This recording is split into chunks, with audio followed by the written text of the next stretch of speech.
I don't want to be right. What would Socrates say to that? It tickles my fancy. Okay. Goosies. I don't have hair. Oof. You got Marcos. That's not Wait. Yeah. That's true. You do got me. Get over here, Marcus. Let me look at you. They don't want it. Tobin and Leroy, ready to deploy. Had to hit her with a little journalism, but that was a decoy. Better have about me, boy. Okay, Leroy and Tobin, hold to the show, man. Still to the stars with the show, and till then his half moon open. Sometimes go taste like a snowman. No proof of my life, better more than no proof. Like I always wanted him, I never hated him, I never traded him, and if I did, I never ever traded him. You know what is a star? Like under the city, the driver's side floor. Just to get large, so many more. 10 in the more, never a bar. 8, 10 in the more, 2 to the P. Nothing to you, but it's something to me. Handsome as ever, and cute as can be. You can watch us on YouTube with view for free. This one time for the Twitch. This one time for the text. This one time for the phone line. Whole time wonder what they gonna do next. You know, I just wish you guys would stop the quibbling. Morning, everybody. Tobin and Leroy here with you on a Tuesday. Hello, Leroy. What's happening? Not much, man. Not much. Just another day in paradise. I almost made my first mistake of the day.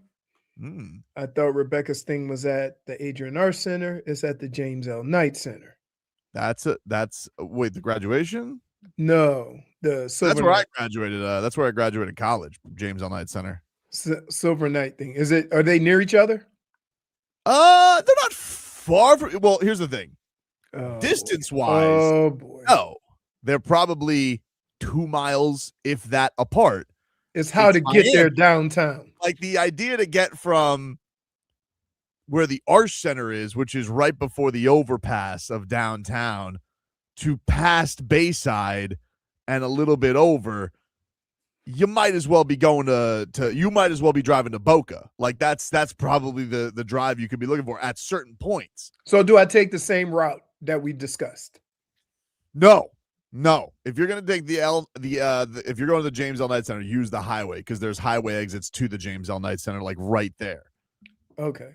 So and then So do I still cut across and go the back way because traffic? I just said no. No. Hold on. I'm talking about instead of going 95 through the interchange, do I still go the back way like work and then hop on 95 past that? No. Just ride it. Just ride it down, dude. Just ride it down. There's no point because the way you're gonna exit by the James L. Knight Center is right off the ramp. Like unless there's there's maybe other exits you can go the back way once you're there. So ride your navigation with that. But no, that's not like the Arch Center. And the thing with the Arch Center is, and the difference between going to the Arch Center and the James L. Knight Center is the James L. Knight Center. It literally will drop you off like right there in front of the Knight Center where the garage is. The Arch Center has that stupid loop-de-loop bridge that who knows why we have that. Why do we have that? Who asked for that bridge? Nobody. I said we don't even have things that work on the highway, okay? There's ramps that go nowhere. Now there's new ramps. They opened up a new ramp today or yesterday, and I'm like, I'm not going down that ramp. That's usually the ramp I go. Where are my ramps? And now all of a sudden, we're sitting here. We got mystery ramps that are taking me to the 826. I'm like, huh? Where's my backway ramp? And then all this, and we got a stupid loop-de-loop bridge? What is that there for? Where does it go? All that's there is water. Why do we have this? Who is building this stuff? It took me 3 years, 6 years, to get a street named after Dwayne Wade. That was practical. This is impractical. We have no. I thought that first of all, I thought it was just we were being St. Louis with arches by the arched, arches by the arched. But then I find out, no. It's a suspended bridge. What? For what? Who lives over there? Like, what is the point of that? What am I taking it? To the port?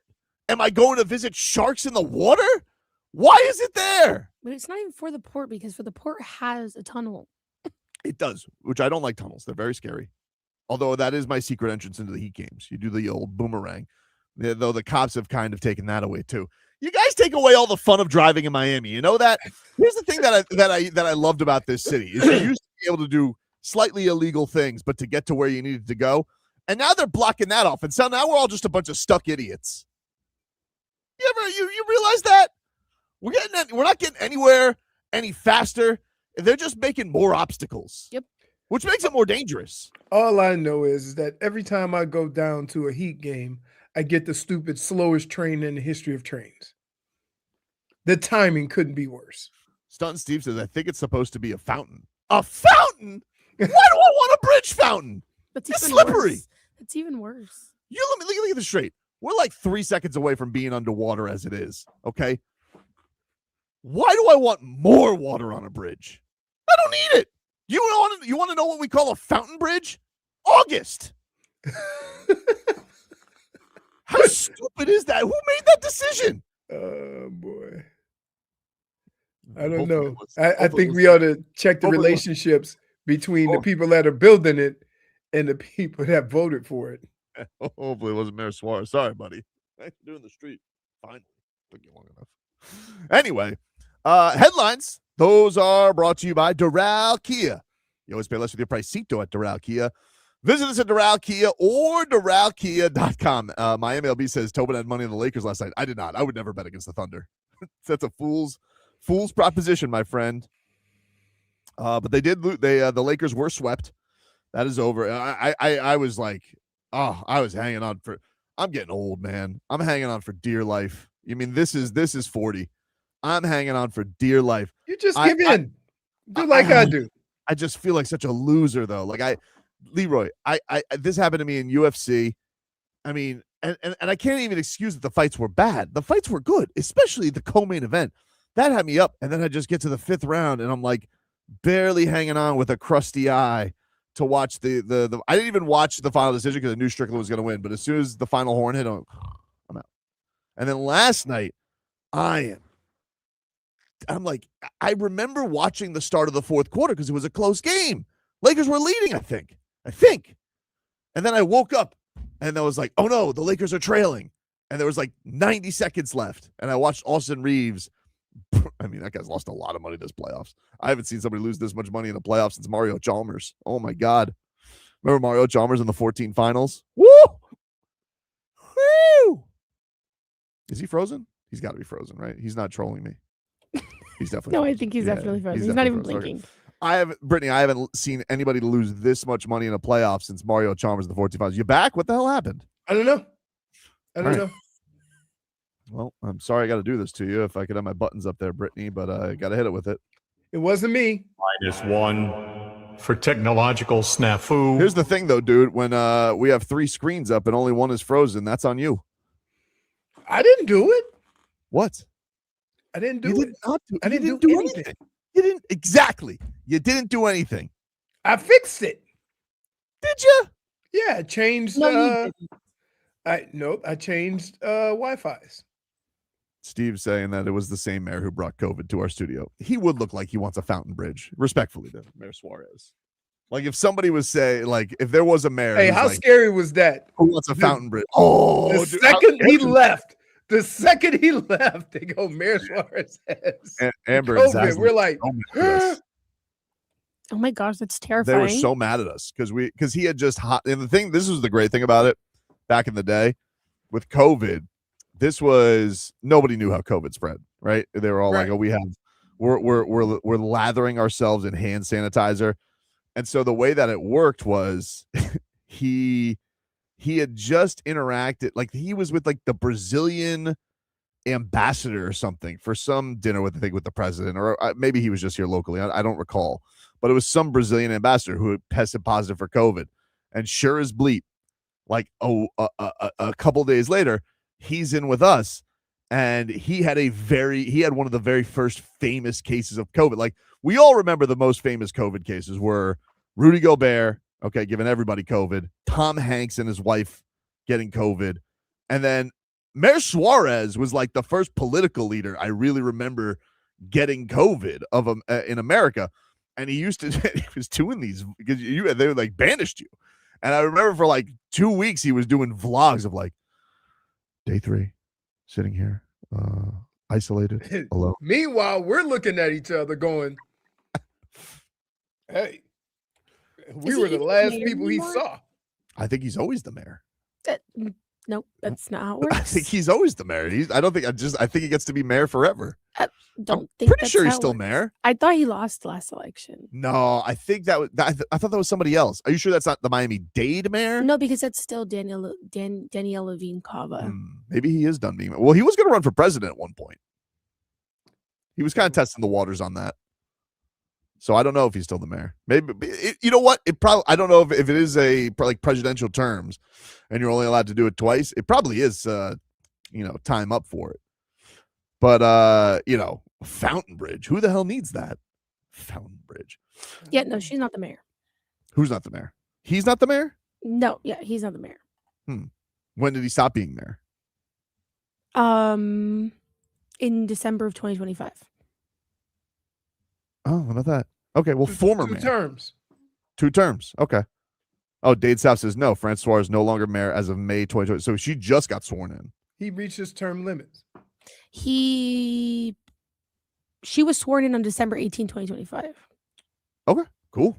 But I don't know. But then it says May 12, something about May 12. Maybe that's like 2026. maybe that's like real inauguration Yeah, day or maybe. something like that. But no. Yeah. Okay. Well, former Mayor Suarez. I don't know what he's going to do now. Probably build fountain bridges all over the place.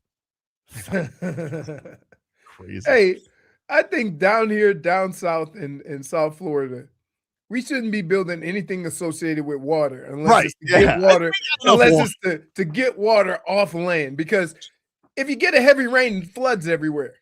This would be me if I was down here. If I was Mayor Tobes, I'd block out more water.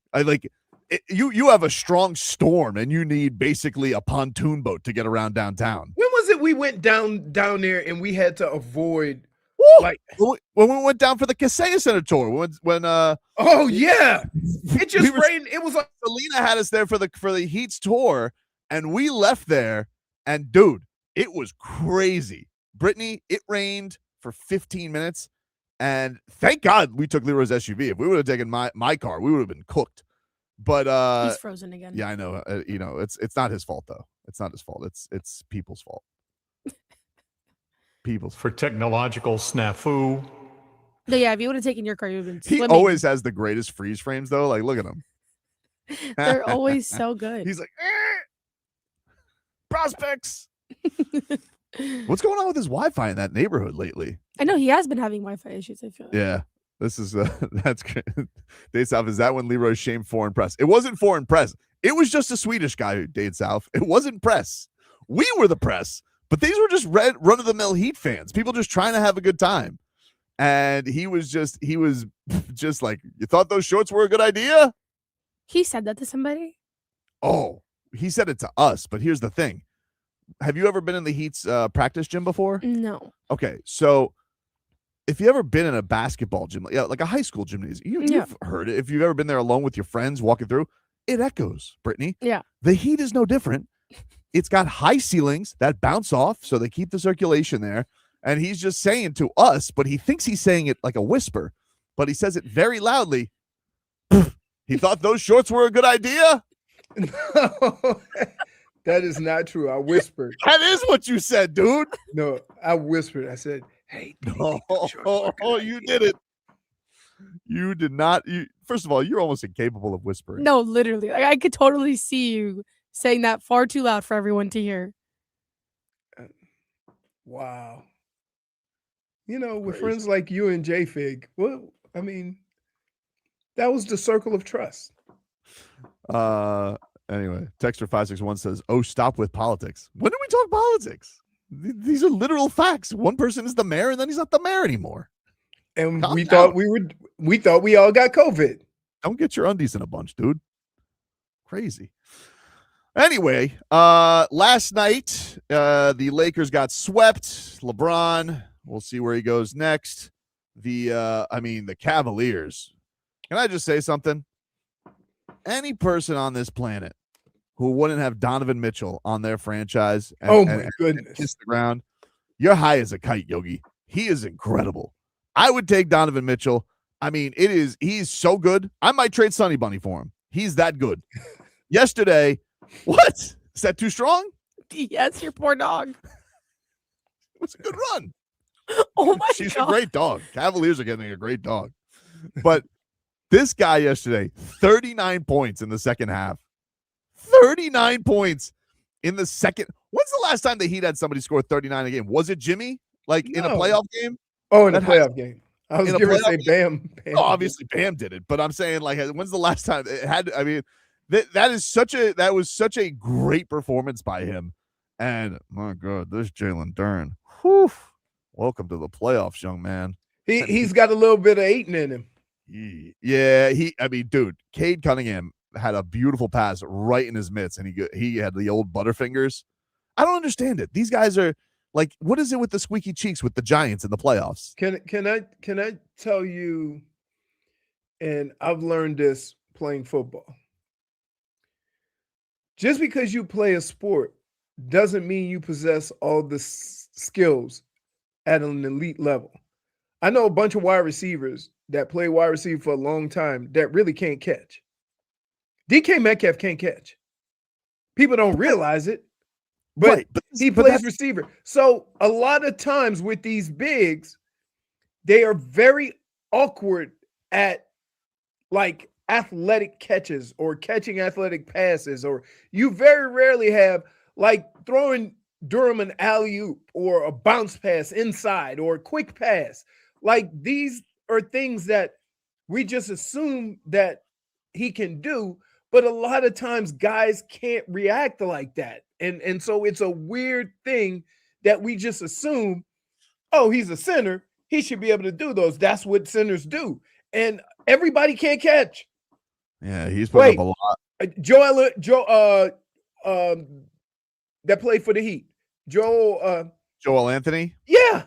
Joel Anthony didn't average 20 points a game, dude. No, but I'm just saying Joel Anthony's one Duren was their by bar none second best player, and he's been missing in action in the playoffs because he can't catch.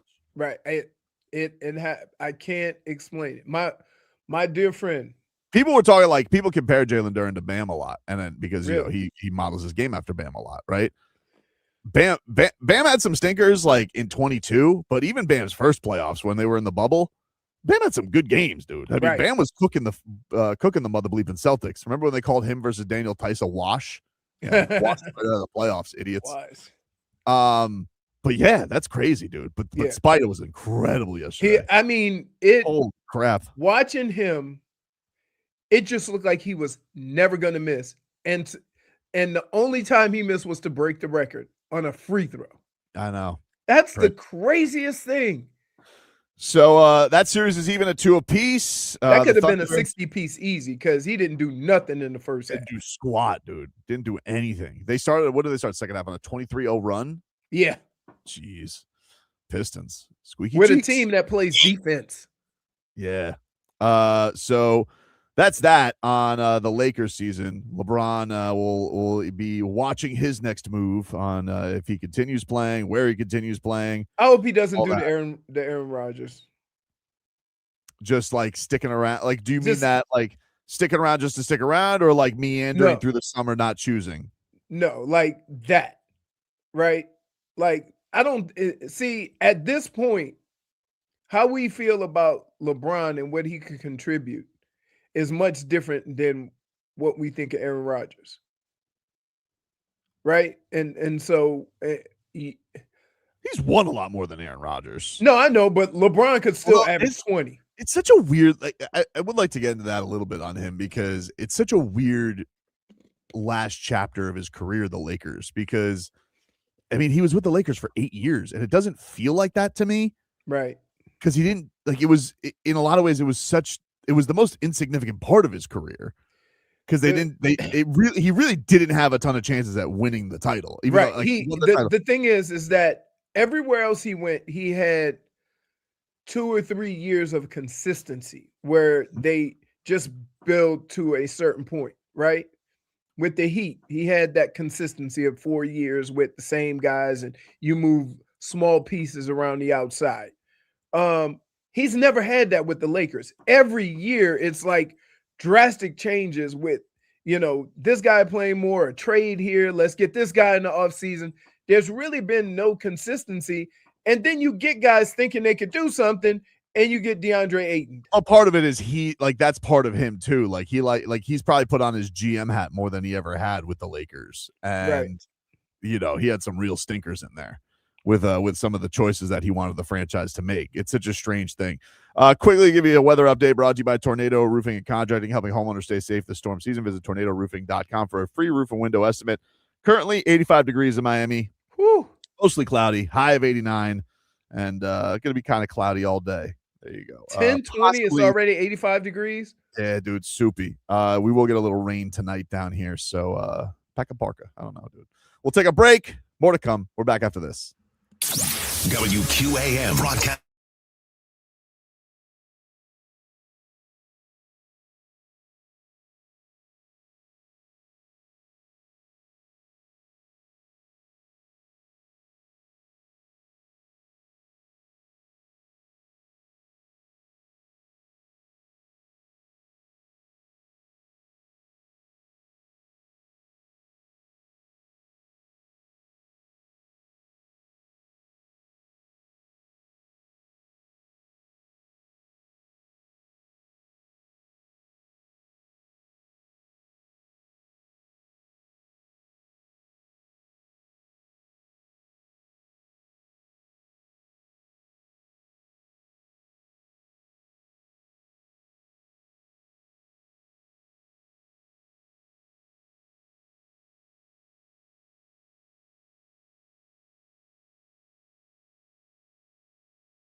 Welcome back, everybody.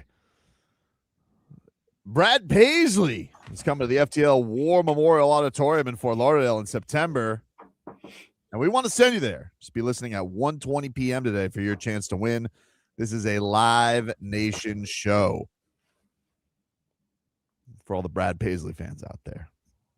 Well, I didn't know, but I guess Rebecca is. Oh, really? She's about as country as they get now. That's close to, well, dude, I mean, she grew up in Davie. Like, what did you think was going to happen? I mean, come on. What? I'm telling you, dude. What did you think was going to happen growing up in Horsetown? I didn't fall for it. You're a grown man. You're a grown man. Yeah, you're a lot less impressionable. Mm. She does line dancing.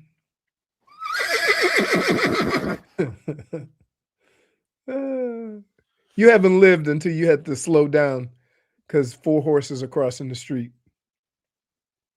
Dude, it's crazy. They're all over the place. That's where they roam. We used to have to stop for the tractors back home. That's really living. In South Carolina? Yep. Man. What are you guys farming over that can only go like 12 miles an hour? Yeah, exactly. So you're behind a tractor on a 2-way street in the back roads. A blast. You guys see that TikTok video? I don't know if it's new or not because I never know what's current on the internet, but did you see that video of a peacock fighting a rooster? No. I can't say that I have. Was dude, it in Miami? Because yeah, of course it was in Miami. I actually think it was at Everglades National Park. So I don't think it was in Miami. I think it was in Broward. But people are crazy with the peacocks. Okay, like there's a road around where I live, and this dude, he's got like 20, no lie, like 20 peacocks that are just roaming at all times. And I have Who has pet peacocks? People have pet peacocks, dude. I know in Pinecrest they're very big. Like huge. They're all over the place in Pinecrest. But you know, people, I think they like them. They're like fancy chickens. So only a redneck would say that. They are. Dad, what's a peacock? Oh, son, it's like a fancy chicken. Fancy chickens. It's like a Boca chicken. But hey, dude, so we have them roaming around in Louisiana, in New Orleans, just roaming the streets like chickens. But no, we don't see chickens as much as we see peacocks. Yeah, I'm telling you. So there was this showdown, and I was like, first of all, it looked like the peacock, you know, it's got it more in feathers, got it more in weight. I thought the peacock was going to get the rub on the rooster, but it did not. It did not. You know, a little early showing, and then the peacock, as soon as it got a little fighting back from the rooster, it cowered and ran. I was like, whoa! But obviously, nobody does peacock fighting. You just do regular cockfighting. Like that's how the roosters go about it, with the razors on them. You know, very. Wait, hey, could you imagine that conversation? Come get some, rooster. You ain't about this life, peacock. I was bred for this. Oh man. So guys, says Little Ford, Leroy, have you ever gone to Roundup? Yes. I have been to Roundup back in the day. I have been to Roundup. Not as much as my daughter. They used to have Sunday Kids Day. Yeah, they have Kids Day. You know how they don't make them like Brad Penny anymore. Yeah. I may have told you the story, Leroy, but I don't know if Brittany knows it. One time I was able to sneak in with Brad Penny's entourage to avoid cover Brittany. Wow, and that must have been the highlight of your life. It was actually the highlight. It was one of the highlights because he wasn't actually with the Marlins at the time anymore. He was traded to the Dodgers, and he was in town to play the Marlins. And Brad Penny, he had like very famous Dodgers. Like he had Matt Kemp with him, who went on to win MVP. But then Rihanna ruined his career. And so he had like all the famous Dodgers with him. And I'm just like, I'm sneaking in with Brad Penny because this will, I was a college student. This avoid $20. That's a big deal to me. Could buy a couple beers with that. Absolutely, especially there. Snuck in. Brad Penny, thank you for paying my cover or just luring me in with your fame and the United Roundup. I appreciate you, dude. And also for the World Series championship. That's why they don't make him like Brad Penny anymore. Oh my goodness. That's why they don't. I mean, he was a big pitcher. Oh, moose. Yeah. Moose, dude. Moose. None of this analytics nonsense. Just rear back, gas. Every once in a while, throw a curveball. Also, the thought of professional athletes being at Roundup is crazy to me. Why? Because it's not. Well, he's like- Oklahoma. He's an Oklahoma boy. That's true, I guess. He's Oklahoma. But I Matt went. Kemp was hilarious. Yeah. I went. No, I know, but like active. Yeah, I was active. Oh, you were at the time? Yeah. Yeah. That's crazy. No, I just can't imagine that because the They- people that go Well, there. it depends on here. Let me explain something to you. When you have nothing to do, here's how the conversation goes. What's going on tonight? Well, on Tuesdays, they have this on South Beach. I'm not driving all the way down there. You know where we could go? They have ladies' night on Wednesday at Roundup. Mhm. We can go to Roundup. Roundup? He says, yeah, they play country, but then they have a little break where they play some hip hop and mix it That's up. true. Right. Yeah, sometimes they do like an Ashtron contest at Roundup. Yeah. You Yep. know? So I don't know if I they ended still up do at Roundup. They do. Now, I will say this. I went in, they were playing hip hop. I'm like, this is not that bad. Then they went to like 45 minutes of country. I was out. Mhm. I used to go to Roundup a lot in my line dancing phase. And I realized that the place wasn't that popular with the brothers, but I didn't realize that I was in Davie and nor was Davie. They have a tangible lead cowboy, though, who teaches the dancing. Yep. That's like early before people get there. Yes, you have to get there early. That's true. Yeah, they do the lessons. Well, you know, once it gets to like actual drinking time, the regulars are there. They don't want you there to bother them. Yeah, they don't want, and don't mess up the line. Don't mess up the line dance. I've done that. I before. tell you what, the difference between tangible club. Uh-oh. Man,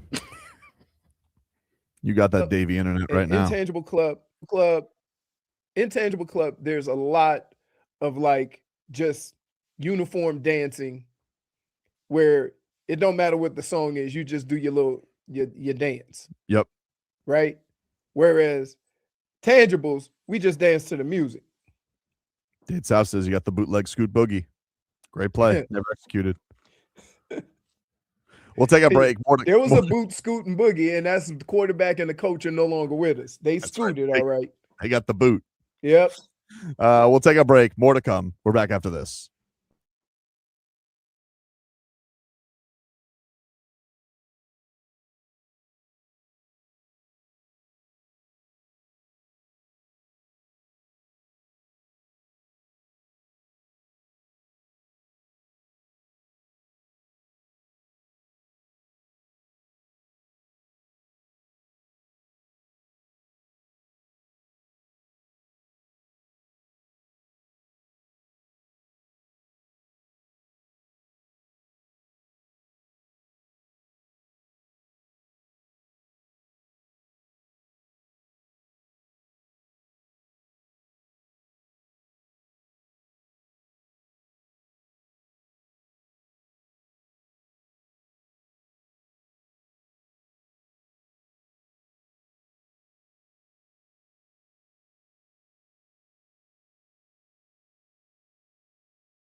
Welcome back, everybody.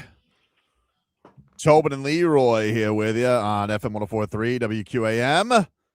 Take you guys up until 2 here on the program. Just got a notification, Brittany. Some 5-star offensive lineman, very hard name to pronounce, picked Notre Dame over Miami. Yes. And, I just got to say, that's poor judgment by you, dude. I can't believe. How could you be an offensive lineman and not want to get coached by Mario Cristobal? I mean, I don't know what the NIL thing is. So, and you have Cantwell already here, so maybe he doesn't want that space. But like, in all honesty, if you're an offensive lineman, how do you not want to be coached by Alex Mirabal and Mario Cristobal? That sounds crazy to me. So I heard a lot of that when I left Louisiana. How could you not want to be here? How could you not?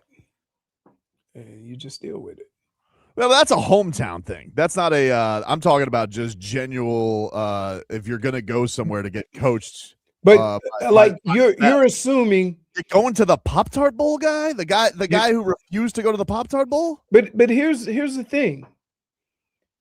You're assuming that 18-year-old is thinking like you. The reasons why he chose might have nothing to do with that, right? Because he's 18. Poor judgment. I mean, I guess. No, not you guess. It's poor judgment. Okay. I was watching, I was watching Maui Noah. He was doing his draft interview with the Giants, and they're like, "Hey, how are you so good at saying square?" He goes, "Coach Mirabal, you idiot. What kind of a question is that?" He didn't say the idiot part, but like you could see it in the look in his face. That's what he thought. And I think the only educated move that I made is I only chose schools that I know ran the hell out of the football. Right? Mm-hmm. So when you think of Nebraska, USC, Michigan, I visited Illinois. I didn't know why. Tulane and LSU. Of those schools, the only 3 that I was 100% confident would run the football were Michigan, Nebraska, USC. Right? And I kind of broke it down that way. Well, Nebraska was big back then. No, I understand, but it's still Nebraska. Yeah. You know what scared me about Nebraska? So I took a recruit trip there, and I knew Neil Smith, right? Because he played at a rival school in New Orleans. So I go there, and they take me into a room, and there's like 60 kids. And I'm like, oh, this, you guys have like study hall or something like that.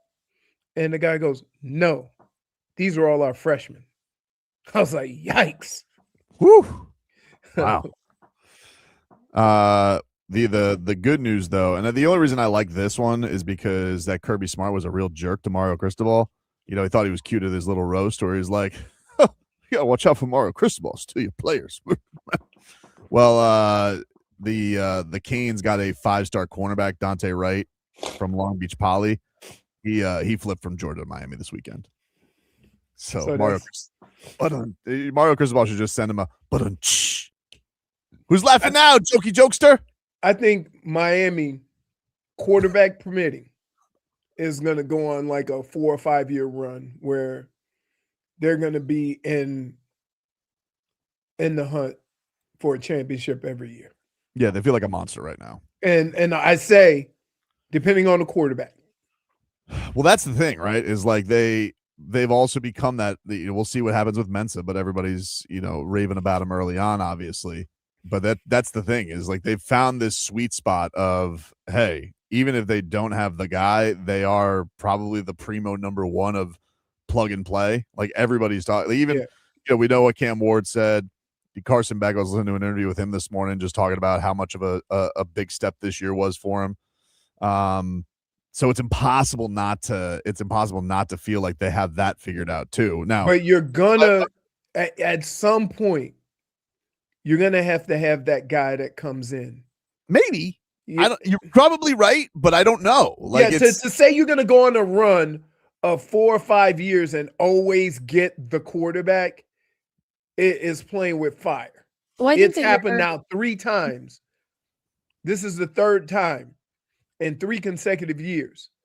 I'm not saying it can happen, but I'm saying I don't know if you can depend on that because there might not be a quarterback available one of those years. And so at some point, you're going to have to bring in a young quarterback that maybe gives you 2 or 3 years of solid quarterbacking.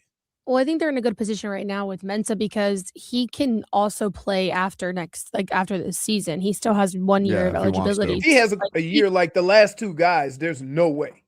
I mean, yeah, but then here's another thing is that we do have a 5-star quarterback commit coming in this year to stand behind him and learn from him. So even if he's here for 2 years and we still have that, which we haven't seen we haven't developed a quarterback like that in a while. So it could be we could be in a great position, like you said, for the next 4 to 5 years because of that solely. Yeah, I think the thing that's going to be interesting is when does Mario go and trust a young kid? Like that's because you've had if he gets if he gets 2 years, if Mensa gives him 2 years, or maybe even a year, just to be able to watch for that full year, and I'm more than sure that if Mensa's having a good year, then they're going to try to get the young kids some playing time.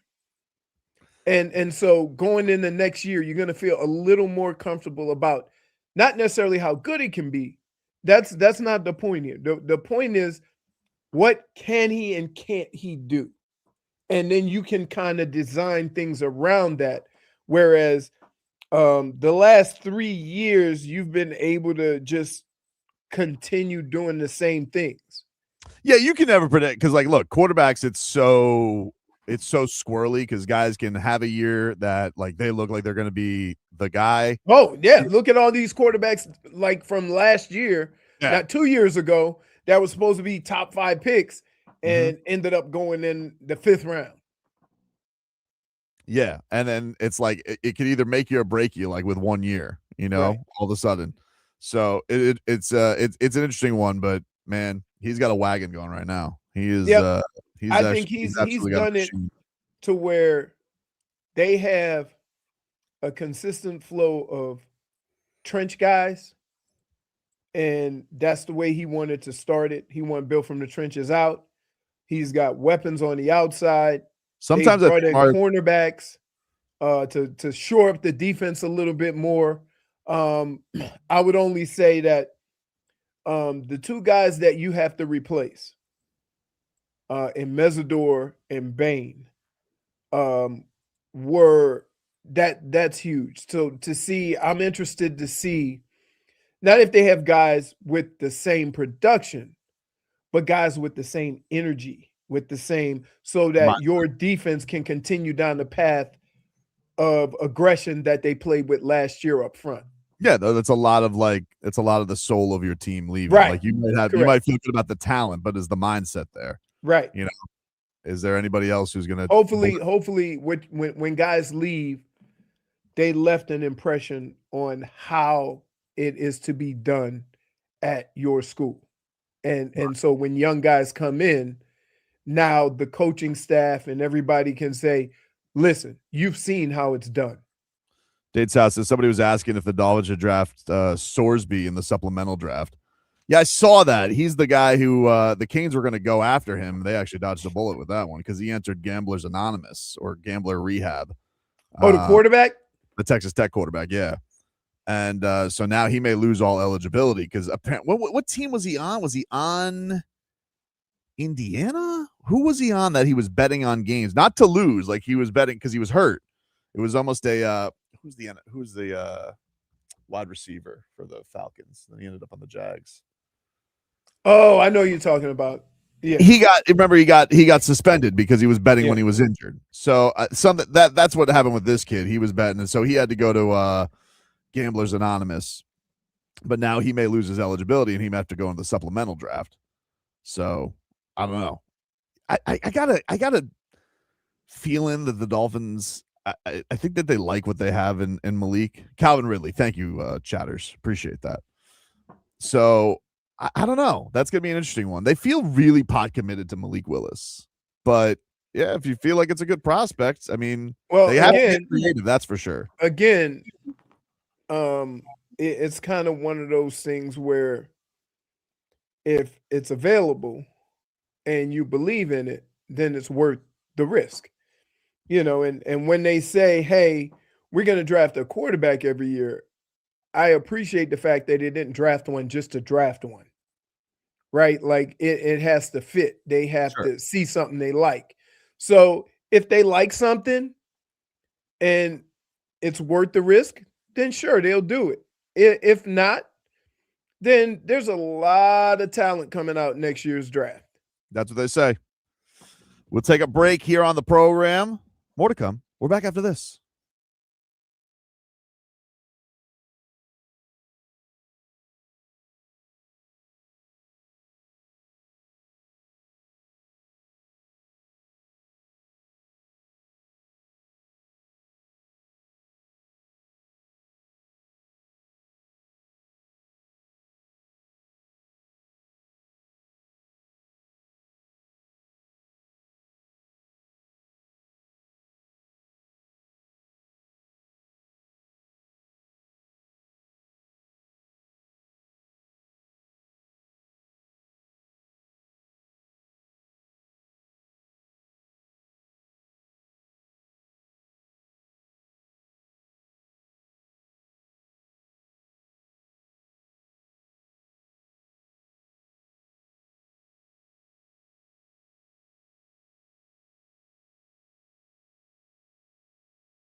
All right, welcome back.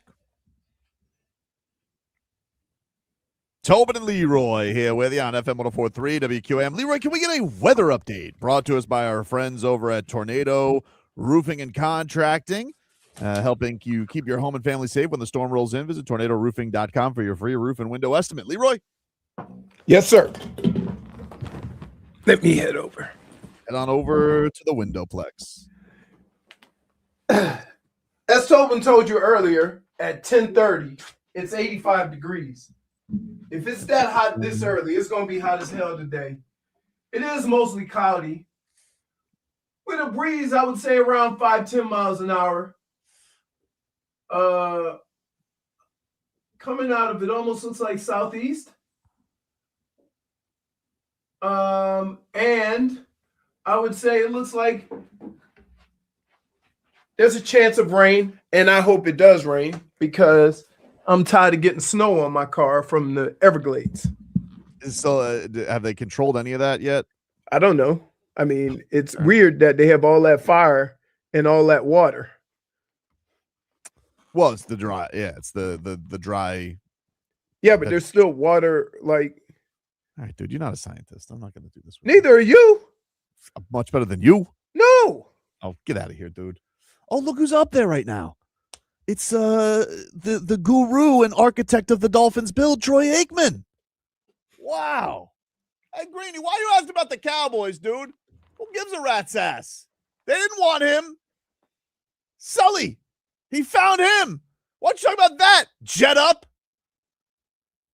I don't want to talk about the Dolphins because this is Jet Up. Ridiculous, dude. Anyway. I hope Florio's okay. I hope he could talk about other teams up there. You know, I hope Florio's not here clutching his pearls. How can he talk about football if he's with the Dolphins? Heavens to Betsy. You know that's what he's thinking. It is, dude. It's what he's thinking. How's he going to do it? Ooh. You know, ridiculous, dude. How's he going to do it? I don't know. He's going to talk football like he has his whole life because he's Troy Aikman, Florio. Ridiculous. Anyway. Headlines are brought to you by Doral Kia. You always pay less with your Pricito at Doral Kia. Visit us at Doral Kia or DoralKia.com. Marlins back on the diamond today. Little road trip. They are taking on the Minnesota Twins tonight at 7:40. Aori Perez is on the hill for the Fish against Bailey Ober. So you got that. Both these teams quite mediocre. So we'll see if the Fish can have some success on the road. Getting that series going today. You can hear that right here on QAM. 7 o'clock will be Marlins on deck tonight, getting you set for that action. The Cavaliers beat the Pistons yesterday, 112-103. They even up that series at 2 games apiece. And then the Lakers got swept by the Thunder yesterday.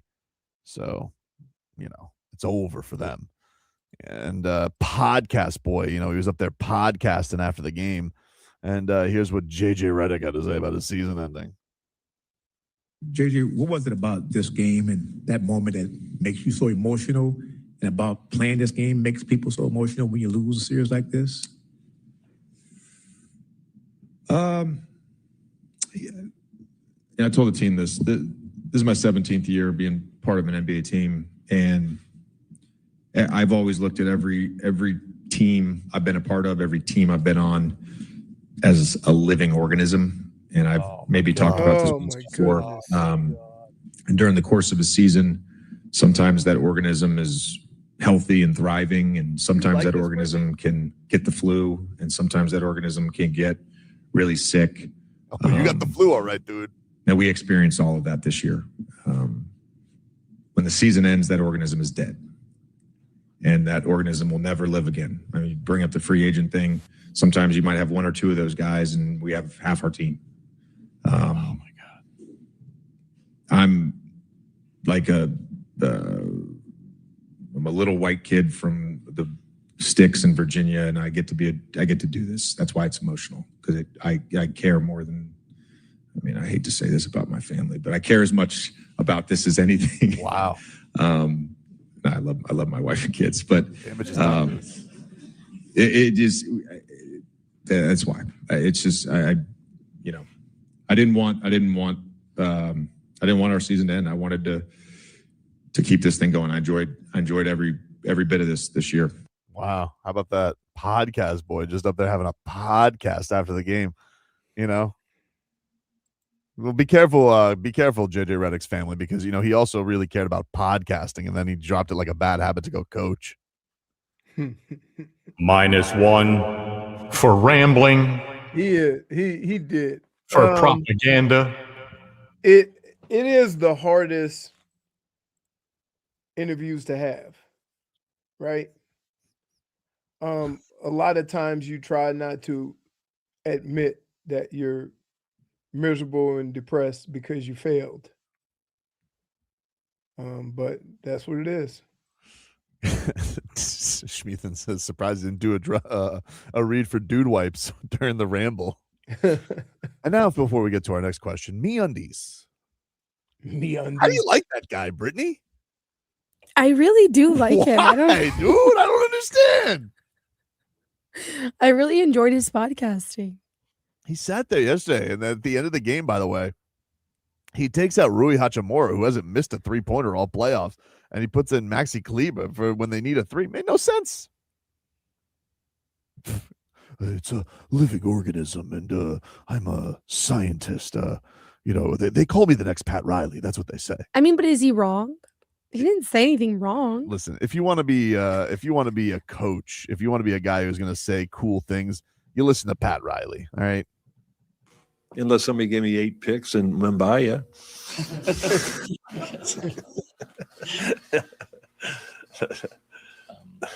That's how you podcast. It's ridiculous, dude. I mean, could there be any more theatrics to getting swept? Why do you feel this way, JJ Redick? I don't know, because we're not in the class of an organization that looks like they're going to dominate the NBA for the next decade. Nobody can touch them. Nobody. And they keep getting picks from it's crazy. They're doing this without Jalen Williams, too. He's just sitting there. Right. AJ Mitchell sitting there. He's like, oh, I'm Jalen Williams now. Like, what? The guy from Belgium?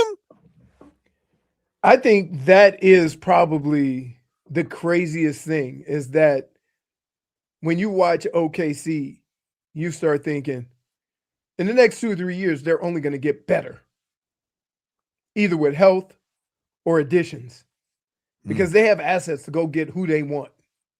Yeah, they could do whatever they want. They could even, look like they could trade guys away and get even more picks. Right. Exactly. The only guy they're not going to trade is SGA. Everybody else, figure it out. Even Chet. Like, we'll get somebody else. See you later, dude. This is exactly what Sam Presti wants. This is what happened. He's like, I'm just going to do what I did with James Harden, except I'm not going to blow it this time, So that's where he's at. But the thing is that sucks is, like, my favorite series is tonight. Like, I like the Spurs and I like the Wolves series, but I don't really know if either one of them can beat them. Maybe I know San Antonio had success against them in the regular season, but it's the regular season.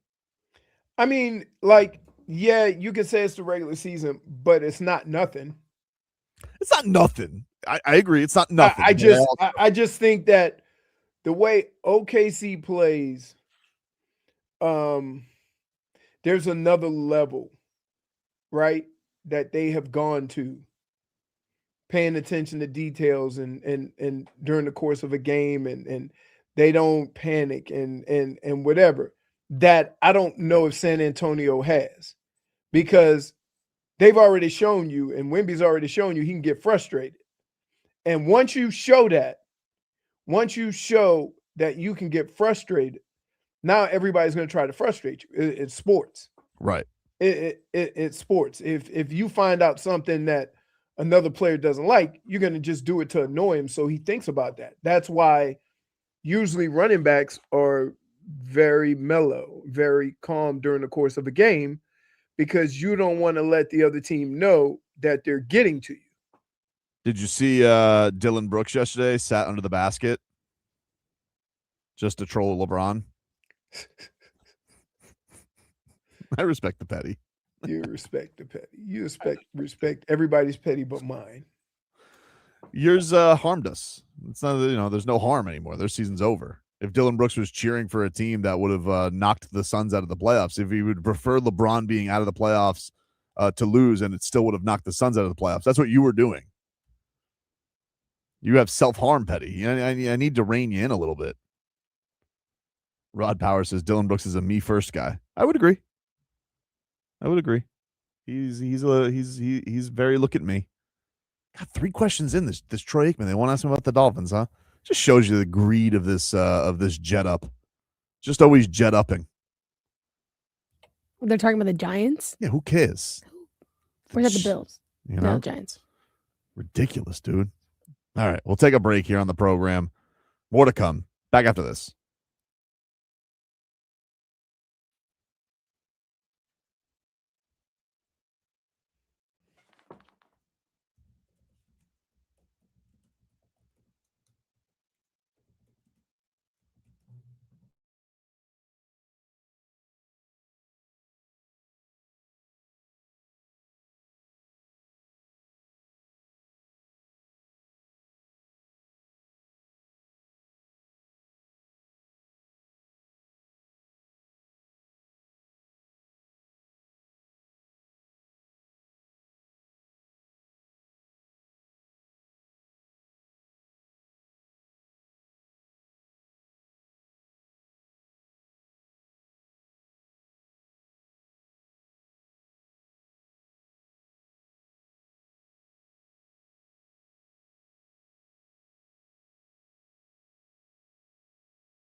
Welcome back, everybody. Welcome back.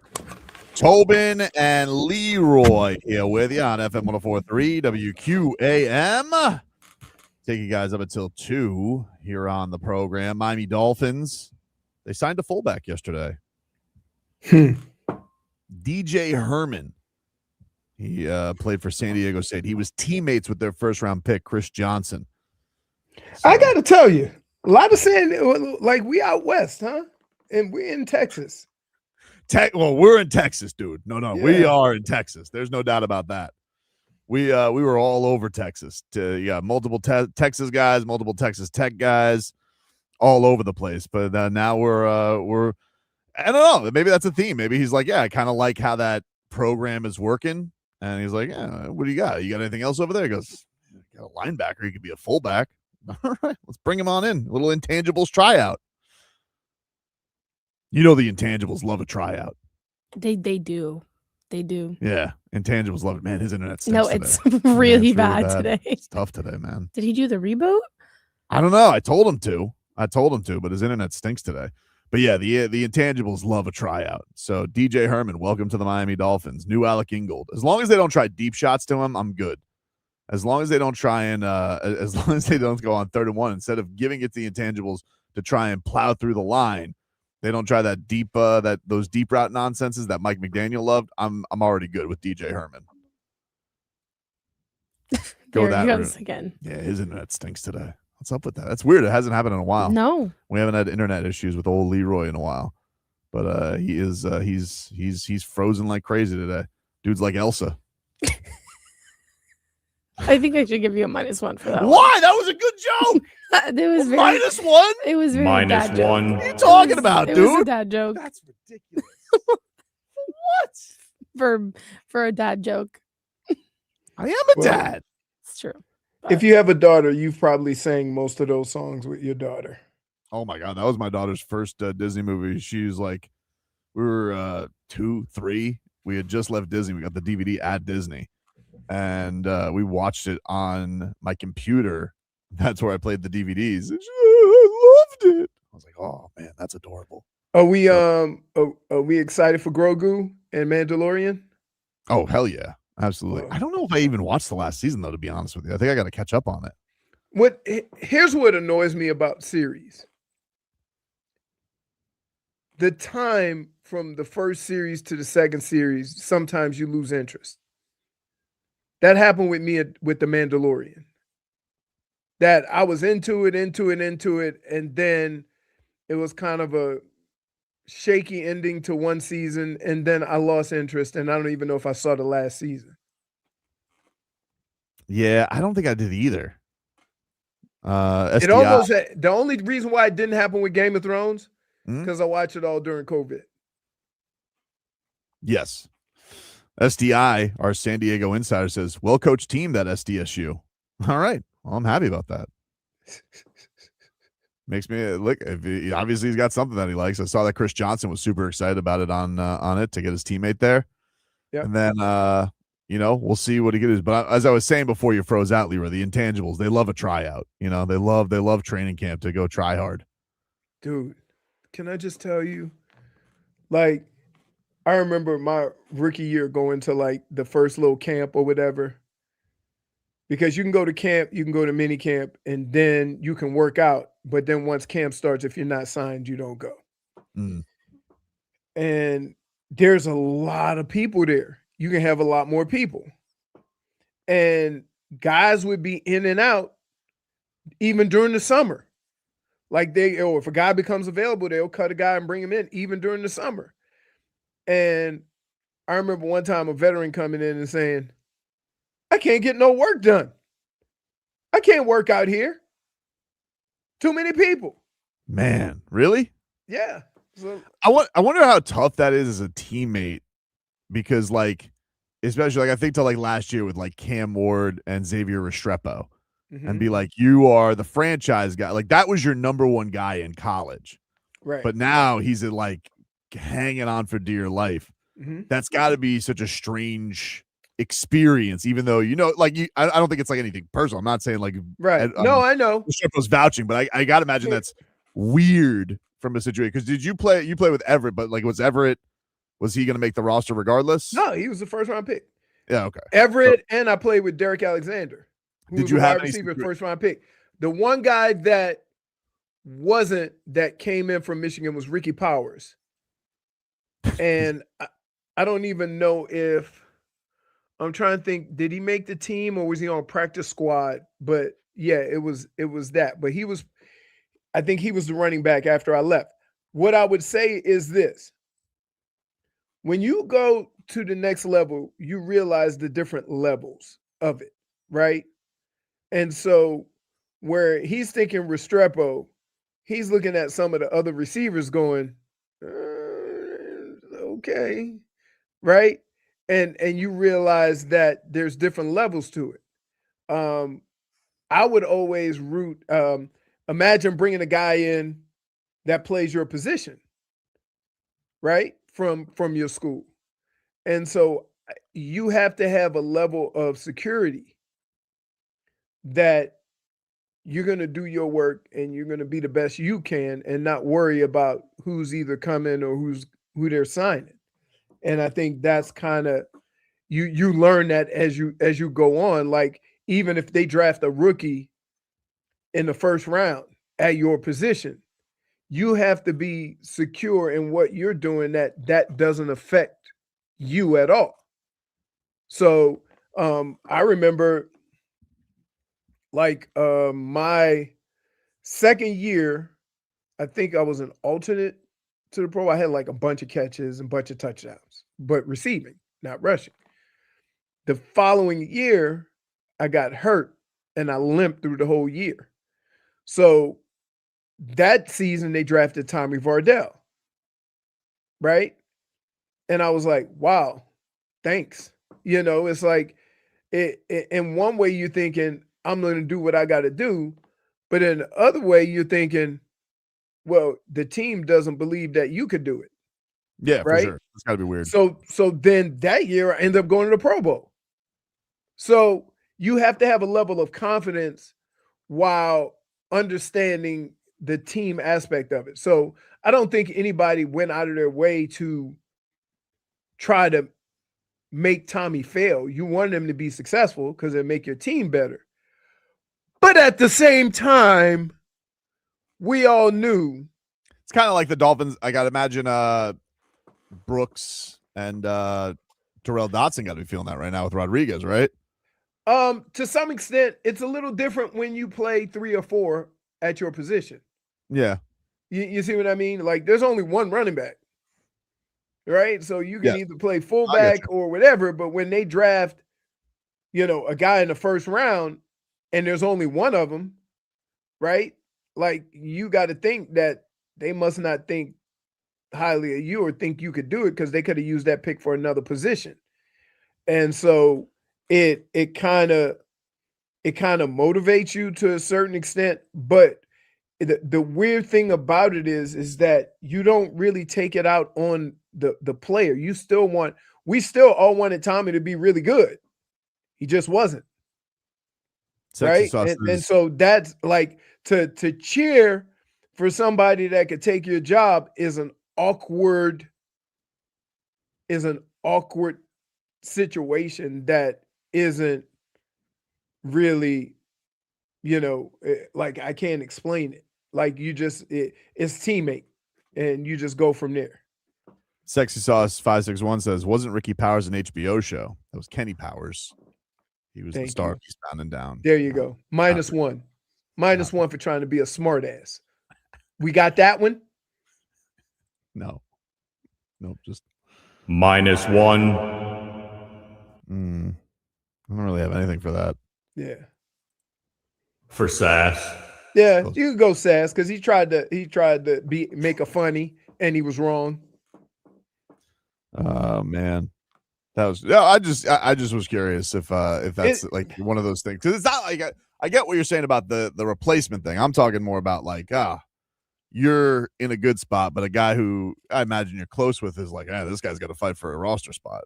Yeah, so basically what you do is that you try to help him in any way you can, but in the end, his talent is going to speak for himself. Right.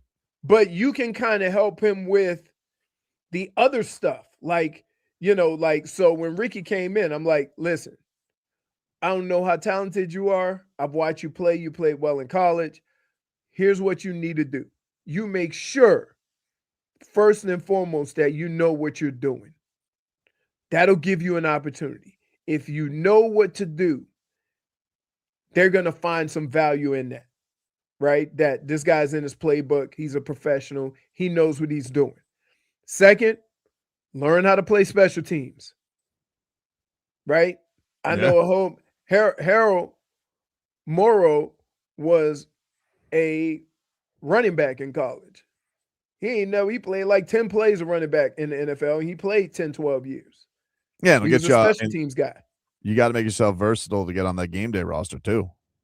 Especially right, because like the decisions of whether to dress 3 running backs or 4 running backs versus 5 wide receivers or 6 wide receivers all has to do with who does what on special teams. And if you have some value there, what they'll do is this. He plays special teams. He plays on most of our special teams, but we can also use him if we get in a pinch at running back. And sometimes that's how you get your opportunity. Crazy, man.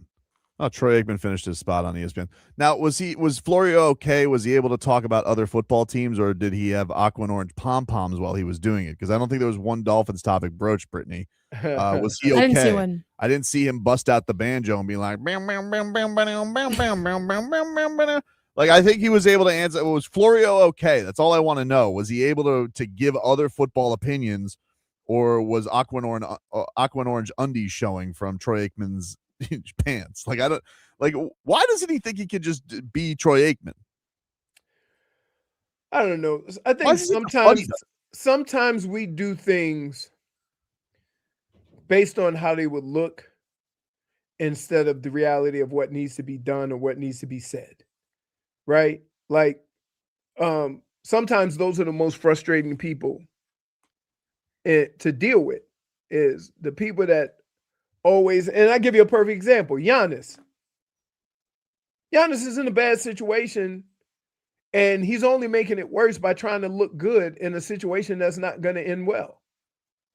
Yeah, in fairness, the Bucks are doing the same thing. Right, they are. But again, everybody's trying to look good instead of dealing with the reality of the situation.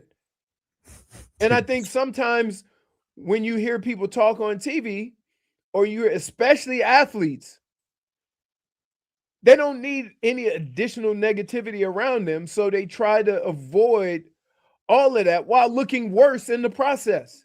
Schmieden says, why would Troy Aikman have a banjo? America, the greatest football team. I take the goal from goal to goal like no one's ever seen. And then they go with the banjo.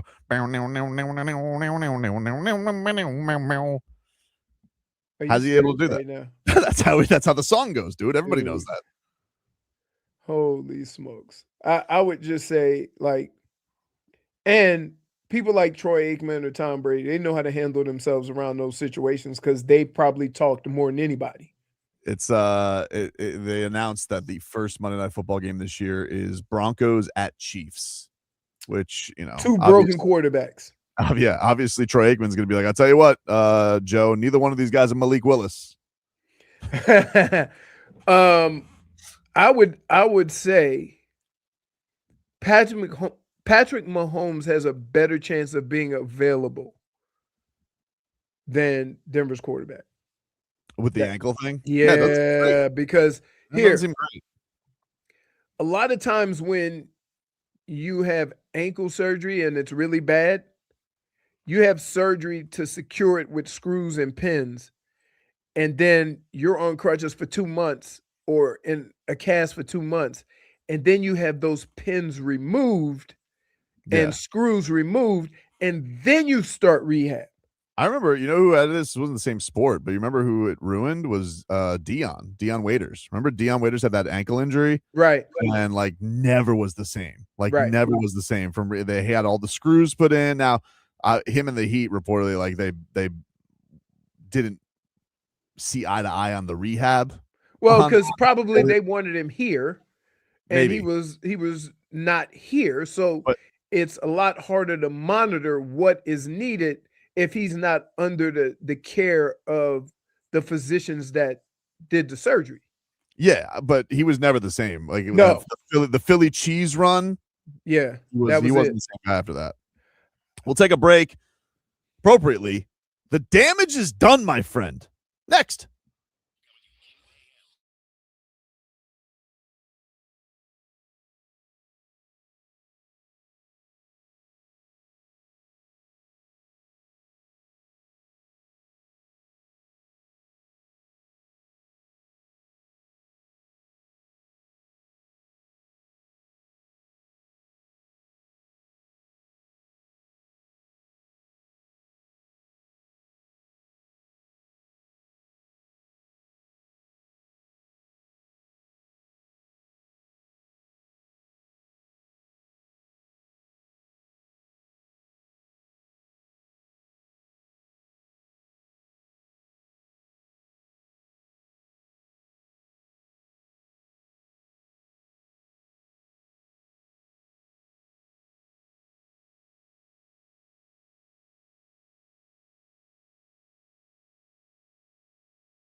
All right, welcome back, everybody. It is Tobin and Leroy here with you on FM 104.3 WQAM. Take you guys up until 2 here on the program. It is that time here on a Tuesday where we decide where the damage has been done. Mostly today it's been Leroy's internet, but we will go over the landscape of sports and life and figure out where the damage is done, my friend. Gone. Leroy, are you ready? I'm ready. You familiar with Jake Paul? Oh, yeah. So Jake Paul was on Ariel Helwani's show yesterday. He is promoting Ronda Rousey versus Gina Carano, which is this weekend on Netflix. Very excited for that fight. I'm very excited to see that fight. Him, I got my guy Mike Perry. He's fighting Nate Diaz. Francis Ngannou's on the card. Pretty fun card for a nice little May weekend series here on Leroy's birthday weekend. Yeah. So, kick up, have a couple of drinky poos, Leroy. You fire up the Netflix on Saturday. And if you could stay up, you watch two old ladies, see if they can kick the crap out of each other. I think Ronda's going to kill her, by the way. Just for the record. So question, you think any one of them have a chance to kind of rebuild their careers? Not in fighting, just in general. Because both of them are just like, it's interesting. If we wouldn't have known about this fight, nobody would have cared about either one of them based on what they've done. Well, Ronda said yesterday on Helwani, this is the last fight, no matter what. She's not looking to fight after. But I'm just saying, in life in general, they were all, everybody wanted them to do other stuff. I think if she looks good, I could see her doing more in the fight game. It seems like she would she'd like to be the Jake Paul for the MMA side of things. Like, she seems to have a real vendetta against the not Dana White. She still loves Dana White, but she seems to hate the suits at the UFC. Right. And so I don't know if it'll last. I don't think anybody could stop the UFC or make any noise, but I think she's probably, if she wins, she could be the best at it. Gina's a little too soft-spoken for that, even though I did enjoy her on The Mandalorian. If she's so soft-spoken, how did she get kicked off of stuff? Well, the Twitter thumbs, dude. Right. Because she was in, wasn't she in, she was in a Fast and Furious? Wasn't she? Who was in, I don't remember. She was in, wasn't she in one of the, not the Avengers, but, well, Ronda was in the Expendables. I don't remember if Gina was. Oh, they'd stop saying she was in Deadpool. There you go. That's right. I do remember. And she's in Fast and the Furious 6. She's in Fast and the Furious. Yeah, she got in a fight with one of the girls. Yeah. Well, anyway, I'm looking forward to that. That's this weekend. You think that Serrano's gonna get killed? Yeah, I kind of do. I think Ronda's gonna roll her up real quick and armbar her, and that'll be that. Okay. And Gina hasn't fought a long time, dude. I mean, Ronda hasn't fought. Yeah, but and then add 7 years to that. It's been a long time, dude. A long time. Unless Ronda's chin is just cooked, which she may. She's talking about a lot of neurological issues and stuff like that. But this is the one she wants to come back for. So a lot of what? Neurological. Okay. I'll take mine. Did I? Yeah, I don't think that you said word for me, dog. Wait a minute. So if that was me, we would have stopped the show. We just did. We just did stop the show. I'm like, excuse me. Anyway, Jake Paul was on Helwani's show yesterday, and he's saying that he's still having complications from the Anthony Joshua fight, so much so that he doesn't know if he's ever going to get cleared to fight again. And here's what I would say, dude. Jake Paul, I say this from a place of love. The damage is done, my friend. Oh, yeah. There's literally damage is done. The only thing Jake Paul could do that's more dangerous than fighting somebody of Anthony Joshua's stature, I guess, would be either Francis Ngannou in a cage or fighting an actual tiger. Like, Yeah. Hey, man, you just fought somebody way too big for you.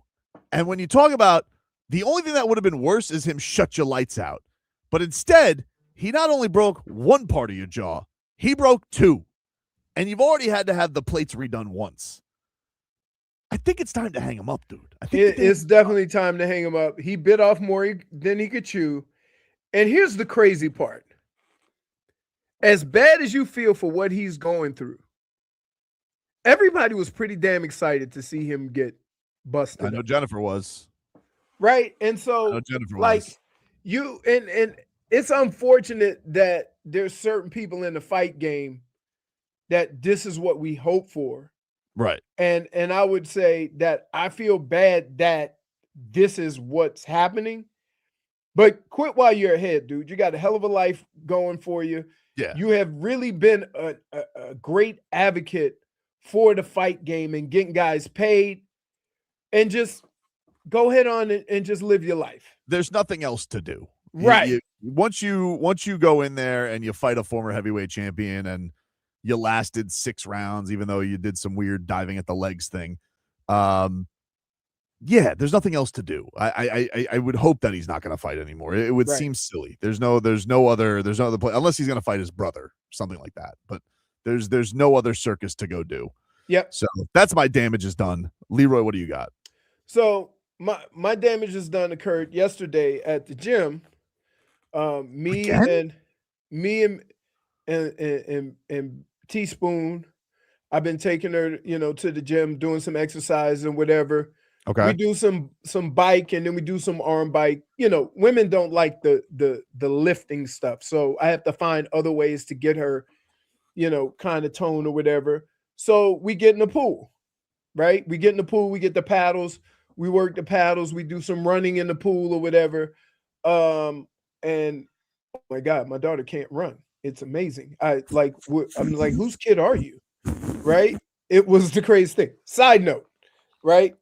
So, and scrub that from the podcast. No, she said I haven't run in 2 years. I'm like, it's running, right? I mean, we're not all professional runners like you were, my friend. I mean, I wasn't a professional runner. I was a professional guy who didn't like getting hit. Okay. So we're doing our thing. We're going up and down. We've been in it for like 20 minutes. These 2 old ladies just get in our lane and just stand in the middle of the lane. So we look, and then we get over to the lane next to them. I'm like, that was kind of rude. And so we run down. And so I ask, is there a class or something? They go, yeah. I'm like, you don't think you could have said something? So they just we thought you were in the class. Damage is done. Like, it was rude. Damage is done. Like, holy smokes, we have no kind of courtesy towards, I don't care if you're young, old, or whatever. Some courtesy would have been like, hey, are you in the class? We got some new ones here, Ethel. Yeah. And so Rebecca looks at me and says, why on earth would those 2 old ladies think our young butts would be in their class? Silver sneakers. Like, no, ma'am, I don't do silver sneakers. Dade South says, I'm not a snacker guy, just said he was not a professional runner while being a running back. No. Here. It's quite literally the lamest term for what you were. Can I tell you? I'm going to tell you a story, and then you'll understand where I'm coming from. Right? Maybe. We'll see.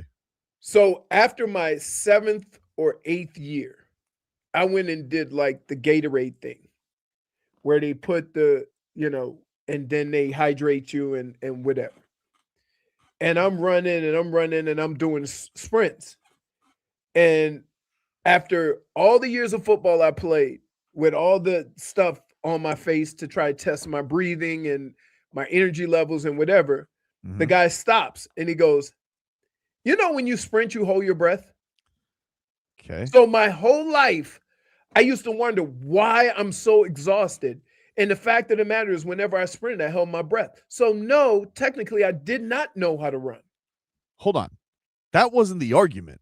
you still got a check to run. That was the job. It's literally. I don't understand this. Like Schmeathan says, they didn't call you a walking back.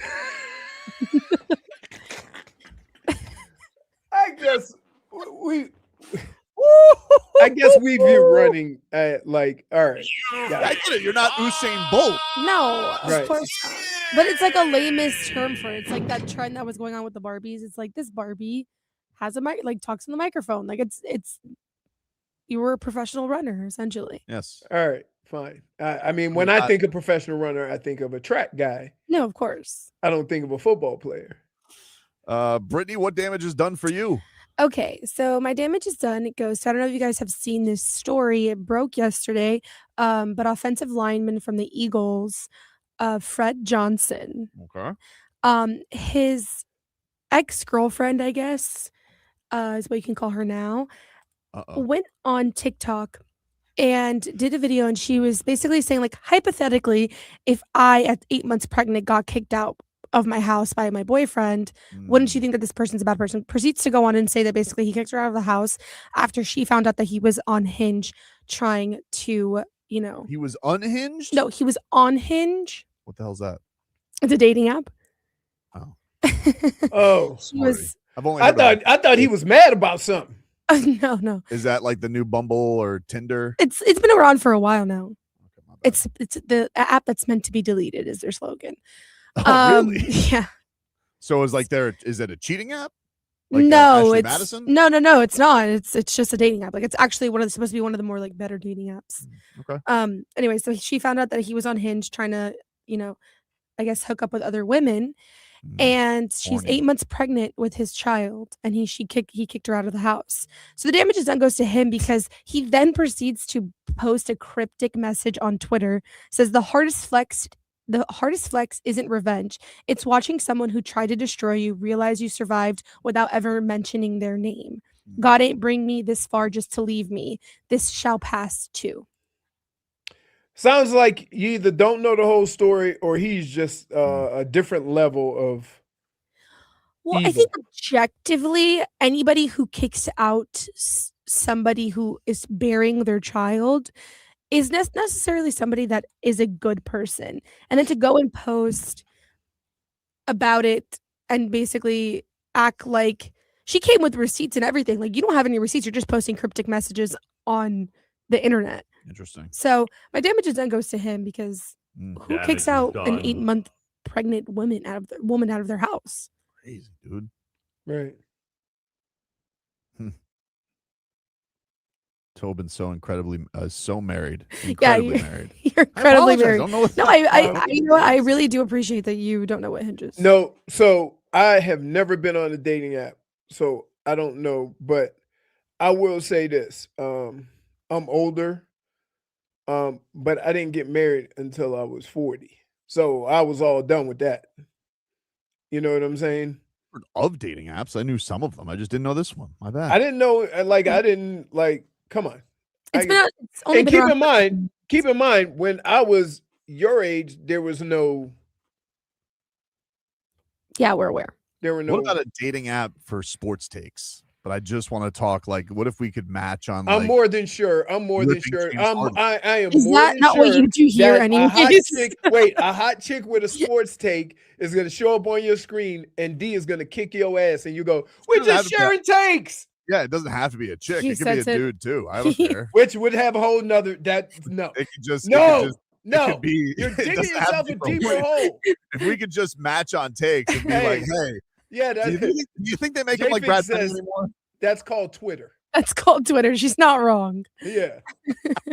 all your Twitter followers are your Hinge matches. That's true. I'm getting a lot lately. I'm getting dragged into a lot of stuff lately. People are hitting me up on And you TikTok. always respond. I do always respond. I'm doing a live chat on YouTube tomorrow at 9:30. I'm gonna at 9:30 p.m. I'm going because this is just everybody can just flood the takes. We can just hit them all up. You know, it's going nonstop as if I don't give enough of myself to the audience, but I really want to put it in a spot where people can just fire away. But I've been getting them nonstop, especially especially on the draft. People are kidding me with the Miami Heat draft. They're like, who do you think we should take? I'm like, I just started yesterday looking because I didn't know what pick we would have. Although I already know how Leroy is going to feel about this guy. That everybody, it was very weird. I had never seen anything like this happen with the Heat yesterday. They have one guy in every mock draft. There was like 9 mock drafts. 7 of them had this guy going to the Heat at 13. I was like, what's up with that? Normally it's like in the NBA draft. All right, the first 4 picks are all going to be the same. We know who they are, right? Shuffle the deck, whatever order, you know who they're going to be. But for 13, I was like, oh, I expect a little diversity. Let me see, is this guy? No, they all had the same guy. So then I had to look into him. And I was like, all right, let me see what this guy is. And I already know what Leroy's opinion is going to be, but I'll tell you about that next.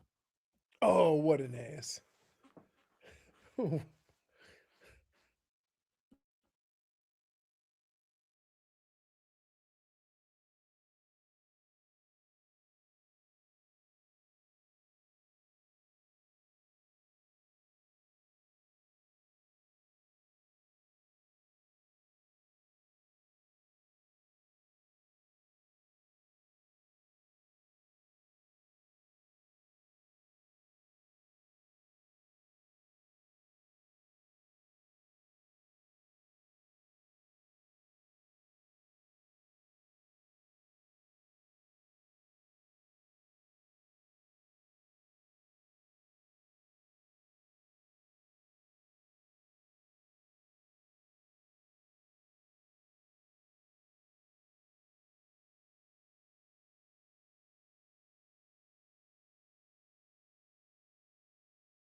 Welcome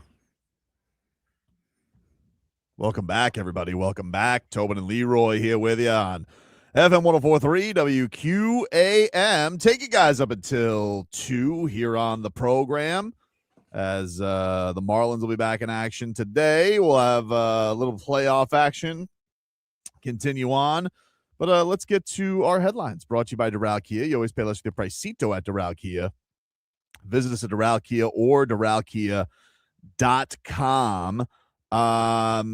So yeah, I want to leave you hanging. So yeah, Leroy, I was doing some scouting yesterday, right? Because I'm a scout. And don't look at me like that. I'm a scout, dude.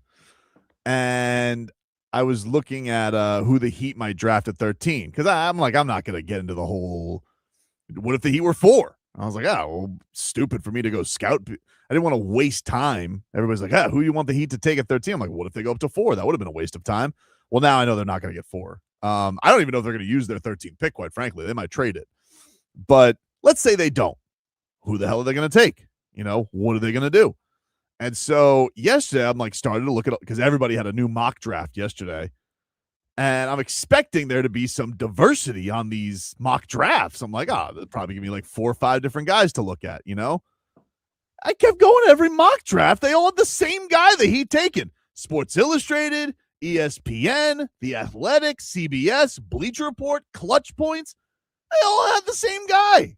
And it was Labaron Philon Jr., the shooting guard, point guard out of Alabama.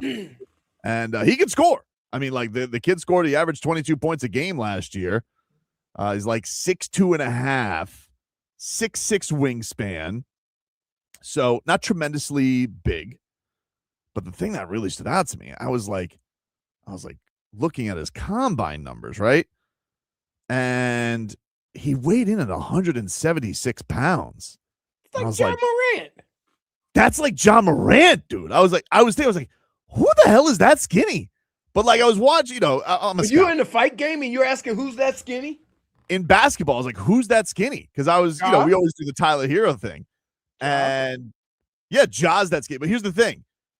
When Ja was in college, Ja was like, he could jump out of the gym. You watch this guy play, and I'm a scout, and I'm like, he kind of plays like SGA. It's like a lot of stop, start, stutter, put up the jump shot. Shot the lights out this year, nearly 40% from 3 at 6 attempts a game. Shot 50% from the field. Got to the free throw line a ton. Dude could fill it up. He put up a lot of points against Michigan, even though they lost to Michigan in the tournament. He was looking, but I just found that odd. I was like, at 13, 5 different mock drafts have this guy going to the Miami Heat. That was weird. But are you scared by the size 176 on a guard, or you think that'll be all right? Because that was the only thing I was like, well, that seems to be his only real knock right now. I do believe he'll put on some weight. Maybe get up to 180, 190, but that's it. But the other thing is that can he play defense? Well, getting like taken out on defense with like screens at being that size could be an issue. Right. That's what I'm saying. There's an art to getting around screens, and you have to be, you don't have to be big, but you got to be kind of physical to put yourself in harm's way. So like you see I would wonder if he's not going to replace one of the Olay twins. Yeah, well, that's the thing is if they're Heat are going to make a trade if this pick's not in it, like one of the Olay twins probably going to go, right? Right. These are the lightest players in the NBA according to 2K. You have Yuki Kawamura, the 5'8" guard from Japan for the Chicago Bulls. Trae Young, he's 6'1", 164. He ain't 6'1". That's what it says though, dude. They didn't even push his hair down. John Morant, 6'2", 174. Which that's exactly what this guy looks like. Mike Conley is 6'1", 175. You know who he looks like? And this is like the size comp. He looked a lot like Dennis Schroeder, and there's been some pre-draft comparisons to him. Oh, okay. 6'1", 175. Like he looks very Schroeder-ish. Maybe like because he moves because I don't see Schroeder exuding a high level of athleticism, but he does play some defense. He does do a lot of things, even at his size. I just thought it was weird. I was like, how the hell is everybody took him? We drafted another mouse in the house, huh? There's not. That was the other thing that I noticed in these mock drafts. It's after they get to the top 4. There's the dude from Michigan, the guy, the giant center that you guys had. Was it Ade? Yeah. He I think like he had like a record wingspan yesterday. Really? Yaxel is the other guy, but his thing with him, he's like he's gonna be 24 before the season starts. A little older, but you know that worked out with Jaime. He was ready to go. And I mean, you're seeing with AJ Mitchell right now. He's 23. He's killing it right now. His second round pick for OKC. So I don't know how many people are scared off by age anymore. I mean, it like to make the assumption that we're not going to draft this guy because he's a little older. Who's to say he's going to be a 10-year vet? Right. Right. What if you only get 5 and then you trade him or move him or whatever, but you get 5 productive years? Then he's 29, 30. We need to get over that. We're doing that in football, and it's ridiculous. Especially at 13. Like, you're not, you know, I can maybe see that, like, oh, is that a tiebreaker at the top of the draft? Maybe. But like when you're at 13. And then everybody gets upset about drafting these young kids and not wanting to give them time to develop. Make up your mind. Yeah, Philon is going to be 21 right before the season. He played 2 seasons at Alabama. He was in the draft. He entered the draft last year, but then he pulled out and came back for another season. And like his numbers exploded this year and really shot the lights out. So that's my early going. But we'll see. We'll see what's doing. I got more scouting to do. I'm not done scouting. Don't look at me like that, Brittany. You scoffed at me. I'm a scout. I didn't scoff. You scoffed. I saw you. You didn't even know who this guy was until you saw him on the mock draft. Well, that's right. That's why. But you can't. Scouting occurs before that process. No, that's not true. Scouting can start whenever you want it to start. I'm a scout. You know, all I got to do is I look them up and I say, all right, who's on the mock drafts? All right, I write it down. First thing I do, I go to Instagram. I see who they follow. Okay, I go boots on the gram, see if there's any connections, any team connections there. Spoiler alert, him and Casper Shakachonis. Then I go to TikTok. I watch like 4 TikToks of highlights. And then I'm like, all right, I like what I see. That's my appetizer, you know, a couple of bang bang shrimps. And then I get to the main course. I'll go watch a couple of YouTubes on them. And then, you know, I'll do a little bang bang shrimp. Who doesn't love a little bang bang shrimp? Who doesn't like that? And then then firecracker shrimp from Flanagan's. Yeah. Dude, I'm basically TikTok Adam Simon. I basically just need a couple of TikToks. I figure out if I want the kid drafted or not. So do you want him drafted? I'd be into it. We need some scoring. We need some punch. We need somebody to need some scoring, but you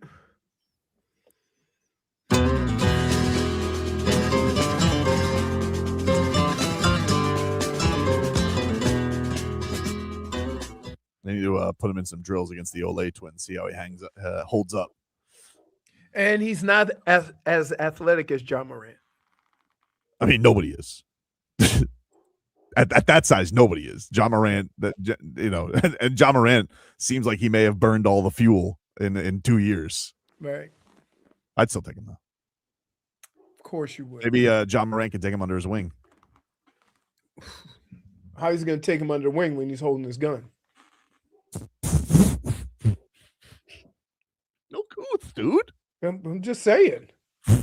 Like you just overlook stuff like that. I'm not overlooking it. That his off-field stuff is why we're here. John Jewell says, "Save your time, Tobes. They are trading the pick." Listen, you're probably right, John. We had this discussion though, just in case they don't. Just in case they don't. I got to kill some time until that happens, and so I'm going to be a scout. All right. Hey, Glenn, if they trade the pick, is the draft show off? Would make a lot of sense. When is the draft? The 23rd, June 23rd. Okay. But yeah, Fins Up says, Toad, would you offer consultation services to the Heat for free? Of course. If Adam Simon ever wants to pull me aside and he's like, hey, Tobes, you're a scout. I'm a scout. I said, yeah. What do you need, Adam? What do you need me? What do you need? He's like, what do you think about this Philon? I said, some are calling him college SGA. That SGA is so, I mean, he's so good, but nobody can guard him because he's just like he's like rubber. It's crazy. You know, and everybody gets so mad. He I don't know what it is. It's like he is so hard to guard, and it's not as blatant floppery as I've seen because there really is an art to it. He just gets guys to reach and be in the wrong place. So I don't know, dude. That's something. Sun Steve says, "Don't you have an Alabama cousin, Tobin?" No, Kentucky. I have a Kentucky plug. I can any Kentucky player that needs scouting, I can get the inside track on that. It's my uncle. He's not my cousin. He gave me the skinny on Tyler and Bam Adebayo. He also told me you better not pass on Tyrese Maxey, but that's another story for another day. You know what's I was just looking at something. Guess what they're coming out with? What, dude? A remake of Pulp Fiction. Who asked for that? With who?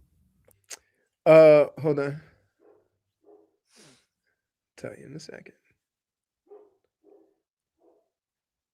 Tell us, Zeus. Oh, Superman is going to be John Travolta.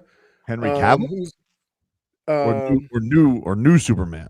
Yeah, no, old Superman. Okay, so Henry Cavill. Yeah. George Clooney is in it. He is? Yeah. Leroy, did you get duped by the internet? Because I just looked it up. It says there's no official remake of Pulp Fiction in development. While various fan-made trailers and concept ideas exist online, the acclaimed Quentin Tarantino film has not been remade or rebooted as of May 2026. For technological snafu. You're having a rough day with the internet, dude. It's connections and facts. Thank you, Anthony, who says Tobin is Henry Calville. Bum. Anyway, give you a weather update here, brought to us by Tornado Roofing and Contracting. Storm season is coming. Make sure your home is ready. Get your free roof and window estimate. That's why I stay off Twitter. Visit tornadoroofing.com. That's why I tell you to stay off Twitter, because you don't know how to behave. Then you get mad at me for not tweeting. But you haven't tweeted. You've just been staring at it. You have nothing to say. No. 87 degrees right now in Miami. It's cloudy. Thunderstorms expected around 7 p.m. Wind gusts up to 14 miles an hour. Is that an official gust to you? 14? Yeah. Anytime you get above, so 5 to 10 doesn't really, as soon as you get to like 10 to 15, it starts affecting stuff. Crazy. We'll take a break. We could have a rekindling. Back after this.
All right, welcome back, everybody. Welcome back. It is Tobin and Leroy here with you on FM 104.3 WQAM. Take you guys up until 2 here on the program. As tonight, the Marlins will be back at it. It means I'm back gambling tonight, dude. I don't know yet on what. I'll tell you one thing, though. You guys see this Cal Raleigh? Of course you haven't. Ridiculous question by me. Cal Raleigh is in an 0 for 34 slump. He stinks. I think Liam Hicks though. I think yeah, dude, but that guy was the MVP almost last year. Yeah, but it's still like 0 for 30. 0 for 34. 0 for 34 when you bat 600 times a year is 5%. It's still a lot, dude. It's a lot, but it's only 5% of your long stuff for the home run king. It's only 5% of your at bats. You know what the problem is? What? There's a new home run king, Liam Hicks. Dade South says that you got film sent. It was definitely AI. I saw what he sent us. You got faked out, dude. It's that you. Why can't you tell apart AI and like? It's not that hard. Brittany, you're asking me who gets duped by the simplest of internet things. Yeah. To try to figure out AI versus real. I don't know how to tell you this, Brittany, but we've established a long time ago the old aren't very good with technology. I understand. I get it. But like one thing is reading a fake headline. Another thing is falling for an AI video, especially an AI trailer of a movie. All right. I mean, like, I'm not trying to be rude. Yes, you are. Yes, you are. Like, don't try to be nice about it. Too late. Yeah, the damage is done, dude. You know what you did. What? You know what you did. AI versus bad eyes. Yeah, but Liam Hicks is the new top sheriff in town, dude. Even though he's not really a catcher all the time. They got Joe Mack doing that too. Don't need him to. He's out here piss whistle. Cal Raleigh's hitting 157 on the season. Yeesh. Yeah. That's lower than Jacob Marcy. How about him? Get off that? Did he get an extension this season? Did he get off that Brady Anderson? What's going on there, dude? Back in my day, when you saw a drop off like that, made you go, Call that the Ugla. All of a sudden. Hey, he's not the only one. Who's that center fielder? Brady Anderson. Yep. Brady Anderson. Did you see that the Post yesterday, they got photos of Russini and the husband kissing? Oh, yes. I said this to J-Phil yesterday. Recently? Yeah. Yes. Apparently it was, according to their story, it was Mother's Day. It was them kissing. That's a sidewinder. That's a sidewinder because the kids. What? What does that even mean? What the hell's a sidewinder? A sidewinder when you come in, you think you get one of those, can you get sidewinder? Just so you think it's a cheek kiss? Yeah. Look at it. No, that's his the wife. lips are very clearly touching, Leroy. Okay, sidewinder. Let me ask you something. Look, does that look like a? He looks miserable. He looks right. miserable. Go back to the kiss. She called the paparazzi on them. We can see more lips than she can. What's that? If you go to the original picture, we can see more of his lips than she can. That's a sidewinder, dude. All right, hold on. We'll do some. We got to go back under the hood. I'm telling you. Look. Oh yeah, she's kind of kissing the side. Yeah. I know what a day. I don't know. I can't tell if he's less into it or she is. Right. I'm telling you, like dude. Trying. She looks like she's trying. He's like, yeah, whatever. I'm telling you. I know what a sidewinder is. The love of your life give you a sidewinder. You like, what's up? J-Fix says he was being nice because of the day. He looks broken. Yep. No, he does. Like he looks miserable. Yep. It genuinely looks like she caught the paparazzi. You know what he is? You know what he is right now? Tobin. You know who he is right now? What's that? Jimmy Butler. Look. Lost his joy. Look at that He lost his face. joy? He lost his joy. Look at that face. He almost looks like he's looking for his phone. All the Shake Shack in the world couldn't make you happy from that. No. Man, lost his joy. Lost his joy with the kid really right there. I mean, they it was interesting. Speaking of the paparazzi, like, people thought that rescuing the dog story was a little fugazi, and then it turned out like the details were juiced up. So maybe she was. I mean, she's got media connects. Well, it's like 9 out of 10 times if you see a celebrity with paparazzi, like anything paparazzi that seems like it's like a big story, 9 out of 10 times their team called the paparazzi. They called the paparazzi. It happens all the time. That's what people don't realize. So I feel like she probably called a news outlet and tipped them off that she was going to be there to get those photos. TJ says to me on Twitter, will the Dolphins play Russini's Spotify playlist when she made for Vrabel during the home game against the Patriots? If we aren't that level of petty, I don't want it. That's an amazing idea. How do we get them to do that? I don't know. We got to talk to the Dolphins DJ playing the Russini Spotify list for Vrabel. Yeah, we need to do that. Yeah. She loves it. What did she play for him? It was some Katy Perry in there, yeah? You keep saying Katy Pink? Perry, and she was not on there. It was Beyonce, a lot of Beyonce. Wasn't it Pink, Raise Your Glass? I think Pink was on there. Yeah. Yes. Hey, Vrabel! I know you like this song when you're feeling down in the dumps. But you need to play it like after a touchdown, so that's the only thing. You need the Dolphins to be up. Then you start playing the songs to rub it in a little bit. Man. Jeez. This guy's oof. Telling you. But he does have the 2 arms around her too. Yeah, but you got the kid there. You got the kid there. He's securing the kid. Kid's a meat shield. I'm telling you, it's probably why he's sticking it out right now. He's like, those are little kids. You're not trying to rock the boat that much. You're just getting through it, but that's crazy. I do feel bad for him on some level. It's like the New York Post is just like, because here's the thing, like TMZ keeps coming up. They got like old photos. It's like them hanging out at parties. And the New York Post is sitting here being like, yeah, here's my fastball. Boom. We got them. Mother's Day. Crazy, dude. That is crazy. Yeah. Yeah. Sheesh. I don't know. Why do we need pictures of this?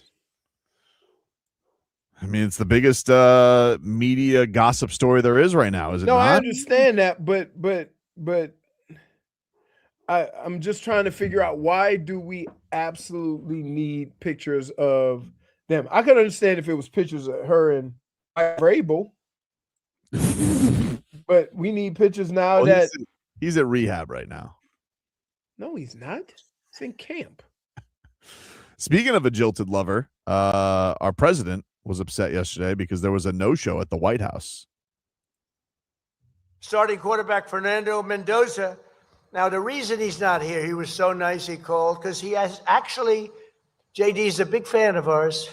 You wouldn't believe it, because he didn't show up. I'm not happy, but that's okay. The reason he didn't, because he's at spring training, right? Spring training. Nobody. Can you believe it? He's got a job. I mean, that is just like, if you have a White House visit and Fernando Mendoza's not there, it's like, who is the face of the Indiana team? You got Signetti there. That's so true. It's like no one else is recognizable. Signetti's not going to look like he's enjoying it. He just wants to get the hell out of there, go back to watching film. Carter Verhaeghe. Crazy. Speaking of Verhaeghe, can I just tell you for a second that I am furious with this hockey news? I know that they are the home of our friend, the Hockey Hornet, and he didn't write this piece because he would never write such filth. Okay? But there's a piece here today by, who wrote this? Julian Gaudio. I apologize, Julian. I messed up your last name. But he wrote a piece that says, if the Panthers want to go all in, trading for the Jets' Connor Hellebuyck is the move to make. And I just got to say, dude, what the hell is this? You guys continue to kick Sergei Bobrovsky out the door, and I'm not happy about it. All right. I understand that you guys are dazzled by Connor Hellebuyck, and Lord knows he was an American hero in that game against Canada. He was amazing in the run to the gold medal. But I really just have a problem with everybody just thinking that we should just move on from Sergei Bobrovsky, and everybody's called me crazy. They've called me Chicken Little. That I keep thinking the sky is falling on Bob's era. but I don't like it. And now I really don't like that people are flirting with a new goalie. That really upsets me. No appreciation for Bob. I think you should just relax on this and let it play out. I mean, how can I just let that play out? You're going to let a legend walk out the door? And I get it. Hellebuyck's really good. Fine. And never done in the playoffs. But that aside, why can't we have an appreciation for what got us here? You're going to go out here and you're going to bring Marchand back on a long-term deal. And he just turned 38 yesterday, and happy birthday to Marshy. But why do you believe in Brad Marchand long-term, but not Sergei Bobrovsky, the hardest worker on the team? I don't understand it, and I don't like it. Everybody's sitting here, and now all of a sudden you guys are fawning at the idea that you get a 3-time Vezina Trophy winner. It's just disappointing. He doesn't even have a cool accent. It's a requirement. No, I mean, it's just, it's not a requirement to be a good goalie and you talk cool, but he's just not as cool as Bob. I don't know what to tell you. He's going to have, and he's probably going to be, I know he loves fishing. He's going to be distracted by fishing down here, this Hellebuyck. He's not going to be as focused as Bob. Yeah, I don't like it. SDI says it's time, Tobin. The expiration date on Bob has come. Who's to say that? You can't sit here and be like, oh, it was a mulligan year, and we're going to throw Bob's statistics in his face. That's not fair. That's not fair. Everybody else gets a do-over year, but he doesn't because of his age? I can't stomach this. If it really comes to this, and I know people are going to say you should be grateful, I know you do sound, I'm going to be honest with you. What? You do sound like kind of an ingrate that this guy has done everything. The GM has done everything that is required of him and more, as far as working deals, getting the right people, and all of a sudden, because you like a guy, you're just going to disregard all that he's done and not even give him the credit for, like, he's going to do the right thing. Does he get any street cred with you? Who, Bill Zito? Yeah. I would say in street cred, he's probably ranked number 4 on the Panthers, but he's not number 1. That's Bob. But, oh my God. Like, it's a lot of, he gets a lot of street play hockey. Cred. So who? I'm saying for what his job is and what he does. Yeah, I know he can't play hockey. I mean, Bob wasn't winning before. What do you mean he wasn't winning before? He wasn't winning before they went on that run. I understand. That first playoff run, Alex Lyon was doing it. Who's now with the Sabres goalie. I understand, Okay. but who cares about what he did before? What has he done? He's done everything you've asked him to do. All right. And now he's a legend, a champion, and deserves a statue outside of the Amerant Bank Arena that'll have angles. All right. I got you. Nah, I don't think you do. You do. And I can tell already you're a Hellebuyck guy. You're I'm not. It has nothing. You're fawning over Hellebuyck. Can I just say this? Why? Because I trust Bill Zito. Does that mean I'm a Hellebuyck guy? It does not mean that. I'm a Bob guy. But if Zito makes a decision, I'm going to trust that decision based on what he's also done the last 4 or 5 years.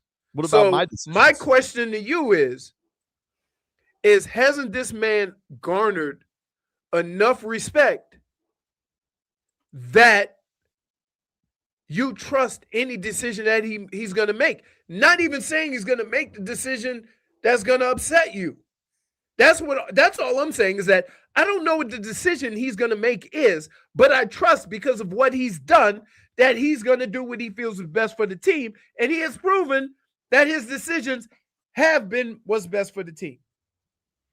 That's it. That's all I'm saying. So while you're saying if you support Bill Zito making this move, then you just have something against Bob, is really not very fair. It's not again like they're overthinking it. Like they're thinking, oh, maybe you are. No, I'm not. I'm not overthinking it.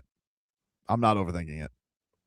I mean, you've determined that this whole decision this offseason is about Bob, and they could not even be thinking that.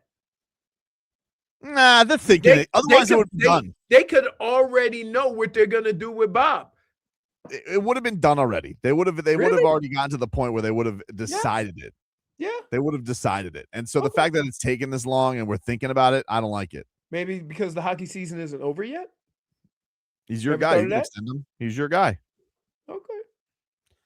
Dade South says, would you have traded Steph Curry in 2018 if it meant Wade would have left the Heat? No. I would have told Steph Curry to kick rocks. This is Dwayne Wade we're talking about. So your loyalties are to people, not to the team. My loyalties are to the people that make me fall in love with my team in big moments. But didn't Bill Zito but didn't Bill Zito have a lot to do with that? Not as much as Bob. Where was he with the bobbery? He was sitting in some booth. All right. Next to Luongo. All right. He gets a lot of credit, but not the most. Sorry. Really? No. With all the players that he brought in? Yeah, he brought in good all players. The deals that he's made? Who was between the pipes, dude, when it was down to brass tacks? Was it Bill Zito and his trades? But also the way they played hockey had to change, and you had to get those people. Yeah, understood. I'm not saying that. Right. I'm not saying that nobody else. We've said before when Bob was 4-goal Bob that it was because of the defense. You called him 4-goal Bob. You did that. For whatever reason. It was because if I quote you, you said it's the defense they're playing in front of them. Which was terrible. Okay. So Bill Zito brought people in to fix that. Mm-hmm. So he gets no credit for that. Let me ask you something. Do you trust Matthew Tkachuk? Yeah. What did Matthew Tkachuk say? He said he wanted to keep Bob. That's right. So what do I do with that? Again, why are we having a conversation like Bill Zito has already decided what he's going to do? My conversation is not about the decision that's going to be made. My conversation is about trusting the man making the decision. Here's why. That's it. That's it. You're making it about the players. I am not. You're making it about because I'm not. How often do we see GMs get too cute? A lot. But based on what we have to this point, should we just trust what he's going to do? Whatever that is. One time when LeBron, are you saying no? Okay. No, this particular move, no. You don't get trust. But it's not. See, you're making it about a move. I'm not. Well, that's fine. You're not. I am. Okay. Good for you. All right. Would you go camping with Bill Zito? No. Exactly. So you don't trust him fully? Because I won't go sit in some woods? What's wrong with you? Oh, my God. Rest my case. So, because I won't go camp, I won't go camping with you. Does that mean I don't like you? I'm a little hurt if I invited you camping. I would like. I'm not going. You know not to invite me camping. I'm not going to sleep in some woods. If I did, I would hope that you would come. No, I'm telling you now. Don't invite me to the woods. All right. Sorry. It ain't got nothing to do with you. I don't like the woods. I got a perfectly good house right here. Why would I go sleep in some woods? For the experience of nature, dude. You know what? I'm looking outside. Nature is great, and it's hot. There. RVA Richie says, stop paying per Goosies. Right. Greer was enough with his crap leadership. He didn't do anything with Goosies. And how dare you, RVA Richie, compare Sergei Bobrovsky to anything that the Miami Dolphins have done recently? How dare you? Ridiculous. I'll be Tobin, -1 for irrational emotions. All right, you know what, dude? I'm going to go calm down because I don't like the way you guys are kicking Bob out the door for Connor Hellebuyck. Back after this.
All right, welcome back, everybody. Tobin and Leroy here with you on FM 104.3 WQAM. Still got a pair of Brad Paisley tickets to give away today. He is coming to the FTL War Memorial Auditorium in Fort Lauderdale in September, and we want to send you there. So in about 40 minutes or so, around 1:20, we'll give you those pair of tickets. This is a live nation show. Marlins back on the diamond tonight. They start a road trip in Minnesota to take on the Twins at 7:40 from Target Field. I think it's still called that. Aori Perez is on the hill for the Fish. In Minnesota? Yes. Yeah, I think it is Target Field. You know, Target is home bases in Minnesota. Yep. Same thing with Best Buy. Yeah. 3M. Best Buy, when you walk into it, I love a Best Buy still because I like seeing the gadgets and gizmos, and my son likes video games. No, you can't get help there. What? The people there, like, you ever try getting help in a Best Buy? Sometimes I gotta be honest with you, I get too much help in Best Buy. I don't like it. Really? Well, the Best Buy I go to, there's somebody right as you walk in the door. They're like, "Oh, can we help you with?" And I'm like, "No, yeah, those are the greeters. I want those are the greeters. If I say, "Hey, I'm looking for a wire for my phone or whatever," what kind of phone? Okay, go wait over there. We'll send somebody over. Never happened to me. I think people just like doing this to you specifically, and that's it.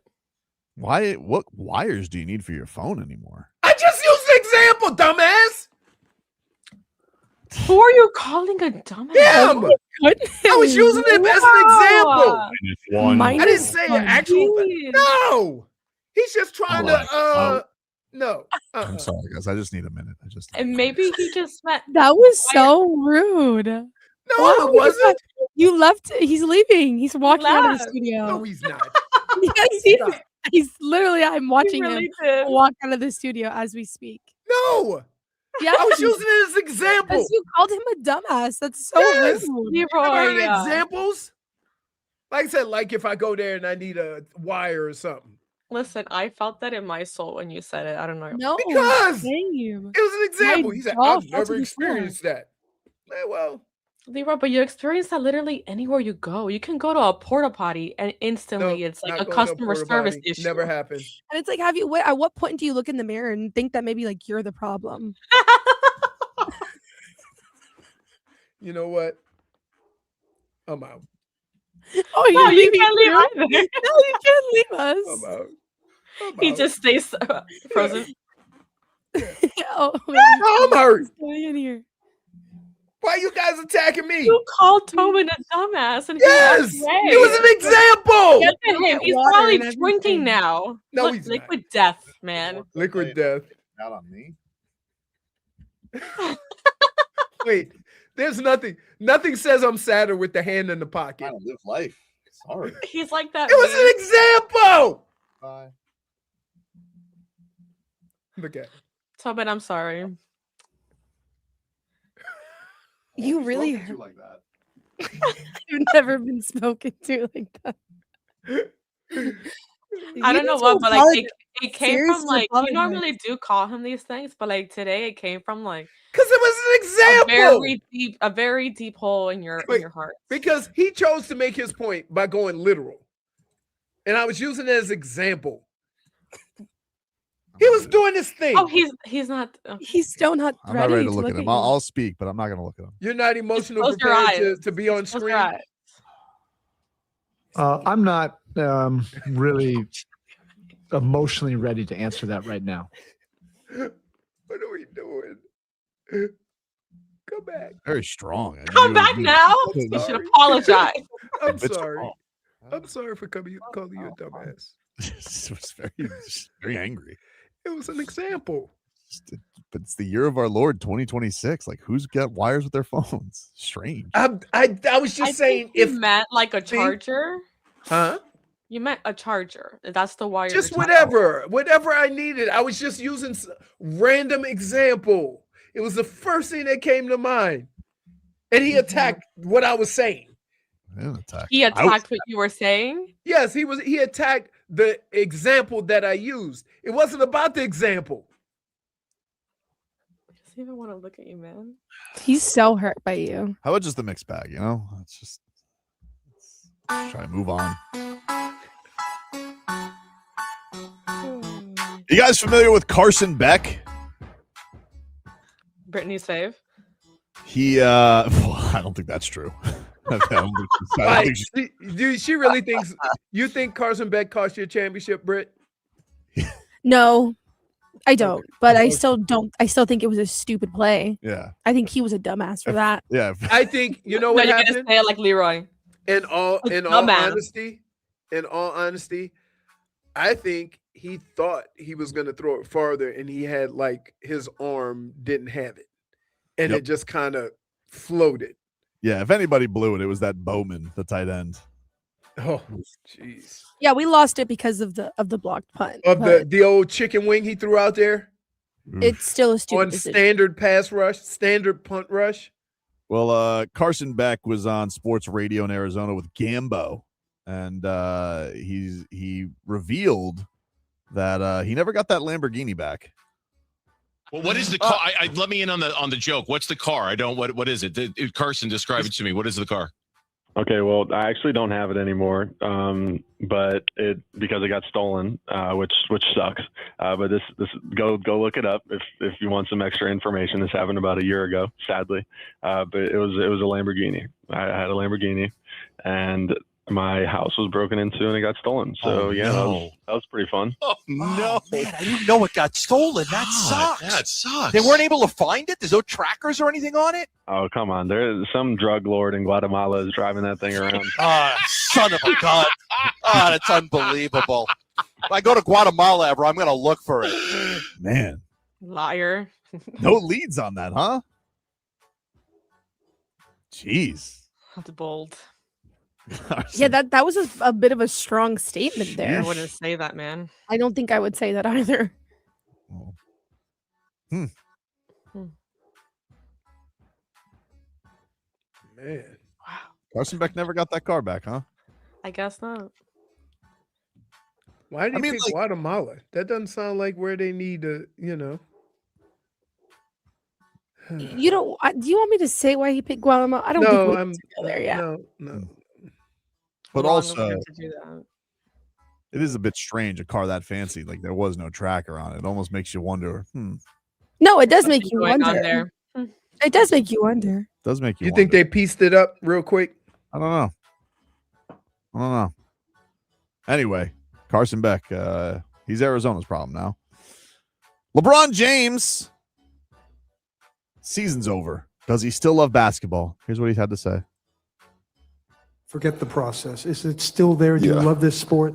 Well, I mean, I can't forget the process. It's impossible. That's just part of my DNA. But the love of the game is always there. I don't think that ever goes away, no matter if you. I mean, you've seen the interview earlier in the year. I think MJ did the interview with Mike Tirico, and he was just talking about his desire of the game still. Like, even though he's not playing, but like he still loves the game. Like, we'll go away. Like we grow up playing the game that we love, and you do it at a high level, and that I don't think that'll ever go away. But the process for me has always been so much more important, because for me personally, if I fell out of love with the process, then I'll probably fall out of love with the game, because I'm not treating the game with respect for me personally. Because I know how much work that I put into it, and if I'm now showing up to the arena for game day 2 hours before the game, it's like I'm cheating the process. If I'm showing up for practice at 11 o'clock practice and I'm showing up at 10 o'clock, 10:30, I'm cheating the process. So that means something is going on where I fell out of love with the game in the process. Like if I'm not working on something.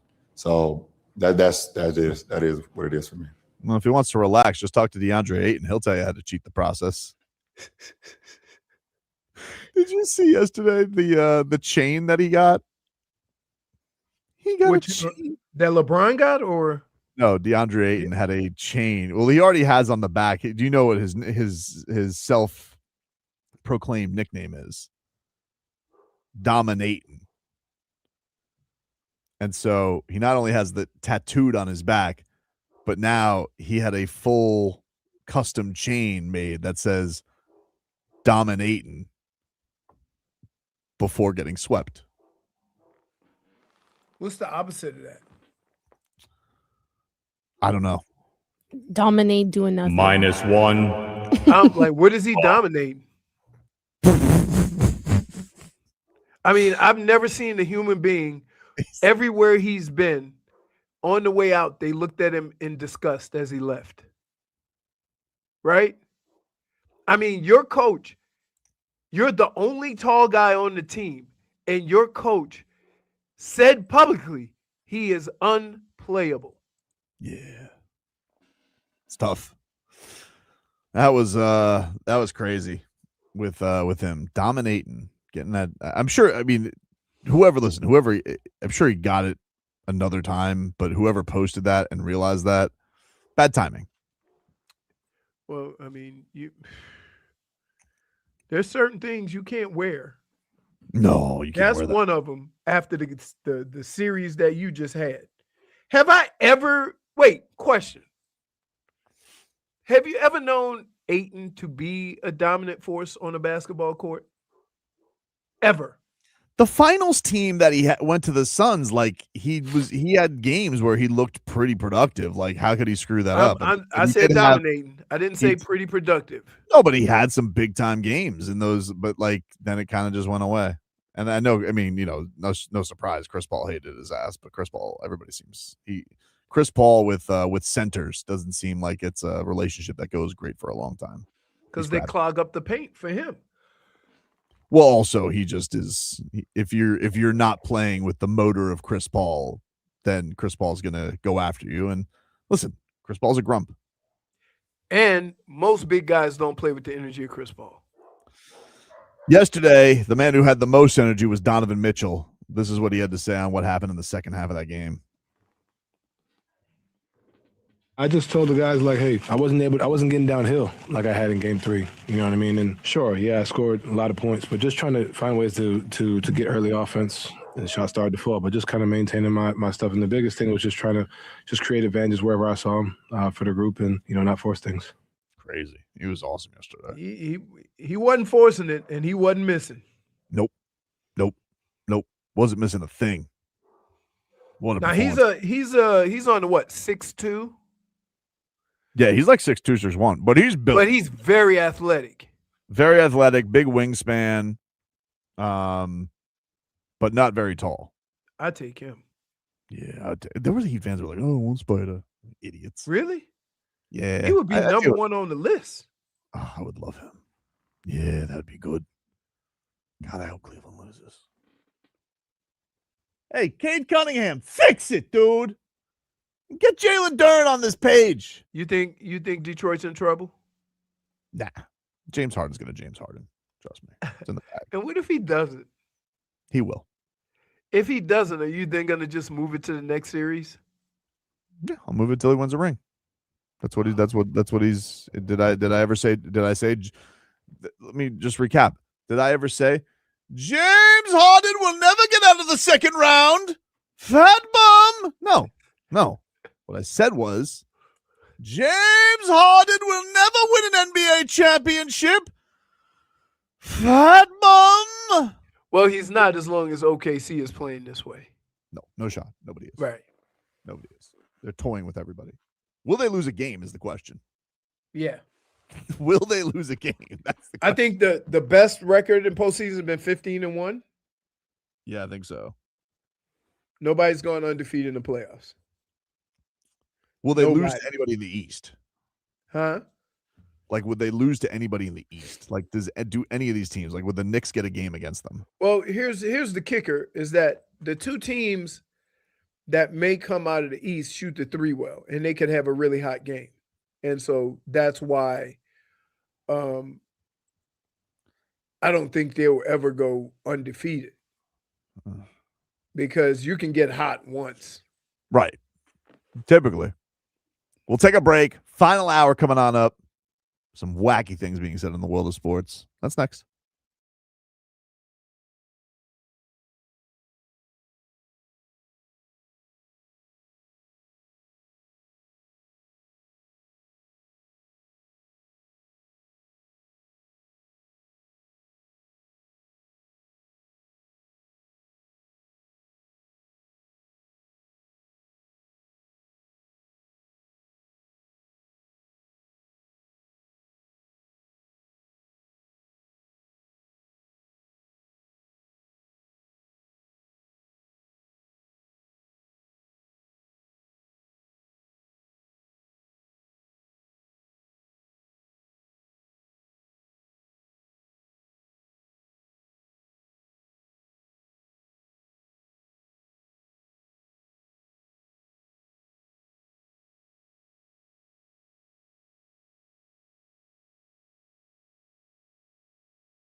All right, welcome back, everybody. Tobin and Leroy here with you on FM 104.3 WQAM. Take you guys up until 2 here on the program. You all right, Brittany? Yeah, it's just the noises coming from Leroy were insane. Very, very big with the ASMR today. I'm not doing anything. Okay. What am I to do with this, J-Fig? Because he's going to lash out at me again. I got to head in the list with he's very prickly today. Leroy, I adore you, but I need to tell you that your mic is coming on real hot. Mm-hmm. Okay? That is all. That is all. And also, stop slouching, dude. Yeah, don't do that. Sit up. For leaning out of the camera. And maybe, Right. Did you do that on purpose? Do what? Nah, his internet just stinks. He's not, his comedic timing is not that good. I was going to say, well, the internet's comedic timing is great. What happened? Wow. Your camera just went straight up black. Like, Sergei no, I Bobrovsky thought you turned off your camera. Oh no. I have no idea what's going on with my internet today. It's not good. And I don't have cheap internet. Well, Are you still on AT&T? Yeah. I wonder if the wildfires are like messing with the network. Maybe too many people are on it or something like that. Have they Could finally gotten that down? Because No idea. I passed right when it was it started. I'm trying to give him every excuse in the book, but It's still snowing. Any hoodles. Headlines brought to you by Doral Kia. You always pay less with your pricito at Doral Kia. Visit us at Doral Kia or DoralKia.com. NBA playoffs yesterday. Cavs beat the Pistons. Donovan Mitchell, 43 points. Lakers swept by the Thunder. LeBron James, is his career over? No. But he hasn't decided yet. I will say, though, I just find LeBron's tenure as a Laker very strange. Very strange. I thought it was weird. I don't like the fact that he played 8 years in LA. It doesn't feel like that. It feels like it should have been more significant for the star that he is. Obviously, a lot of significant things happened as far as like trading for Anthony Davis and then amazingly trading for Luka Doncic. It almost makes you feel like things are in it for the Lakers. I don't know. Some people may think that, not me. I obviously think it's on the up and up in a league run by Adam Silver. Nothing suspicious about that at all, that they would get Anthony Davis and Luka Doncic in the time LeBron James was there. But neither here nor there. I do think, though, with only having one championship there in the bubble, only because Goran Dragic got hurt, one has to wonder, you look at that. Do you think like he looks upon that era as like a success? I mean, he made Space Jam. Good for him. He got his son there. Like cool things happened while he was in LA. He just didn't do a lot of significant winning outside of Goran Dragic's leg exploding. It's weird because when you say he's been there for 8 years, it does sound like, wow, he was really there for a long time. Yeah, and it doesn't feel like that. Like it doesn't feel that way because it's the most insignificant part of his career, which is weird to say. He's got a championship everywhere. So he does, but like that's the longest that's the longest you've been there with the fewest championships. Yeah. I mean, and like I would say every time he's gotten a star, they got hurt. Anthony Davis, he won a championship, but he used to get banged up a lot. Luka. Yeah. Although I don't know what they would have been with Luka. I don't know you get by OKC. They're not getting by OKC with Luka. Right. They're not getting by Luka. They're not. Maybe they get a game, but they're not winning that series. They're not beating them. Especially with old dominating there. That ain't gonna happen.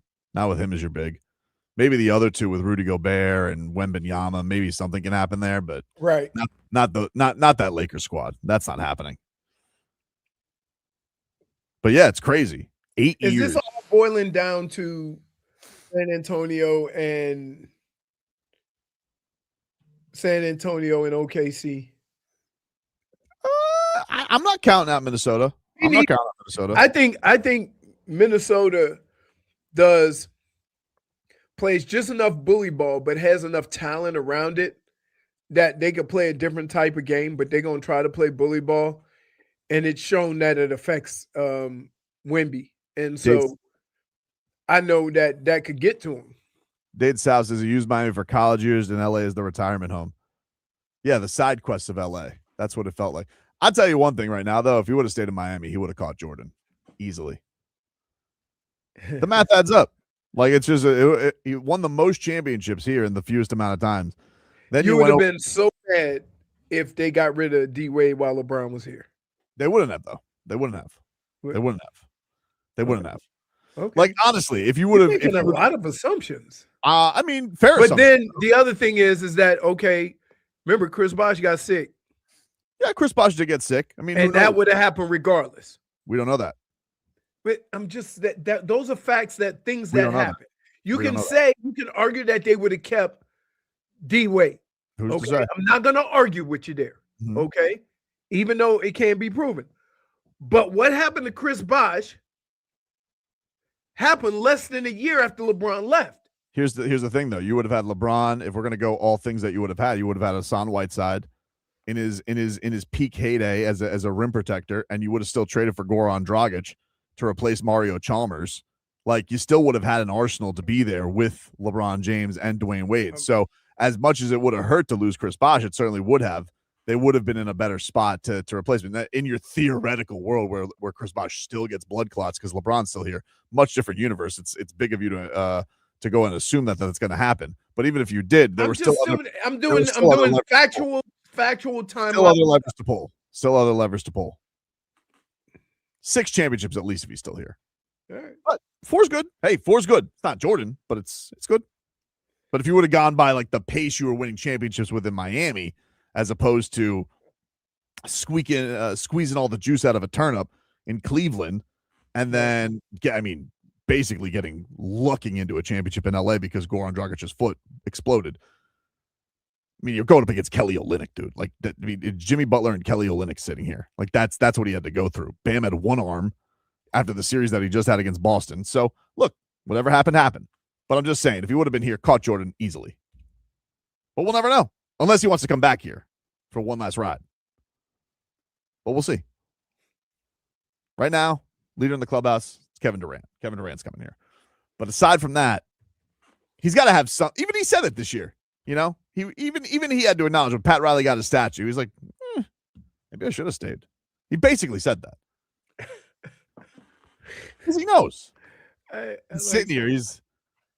Listen. It's very easy after the fact to look back and say, "Yeah, I maybe didn't make the best decision," but it doesn't mean that he didn't enjoy his decision. You know what I mean?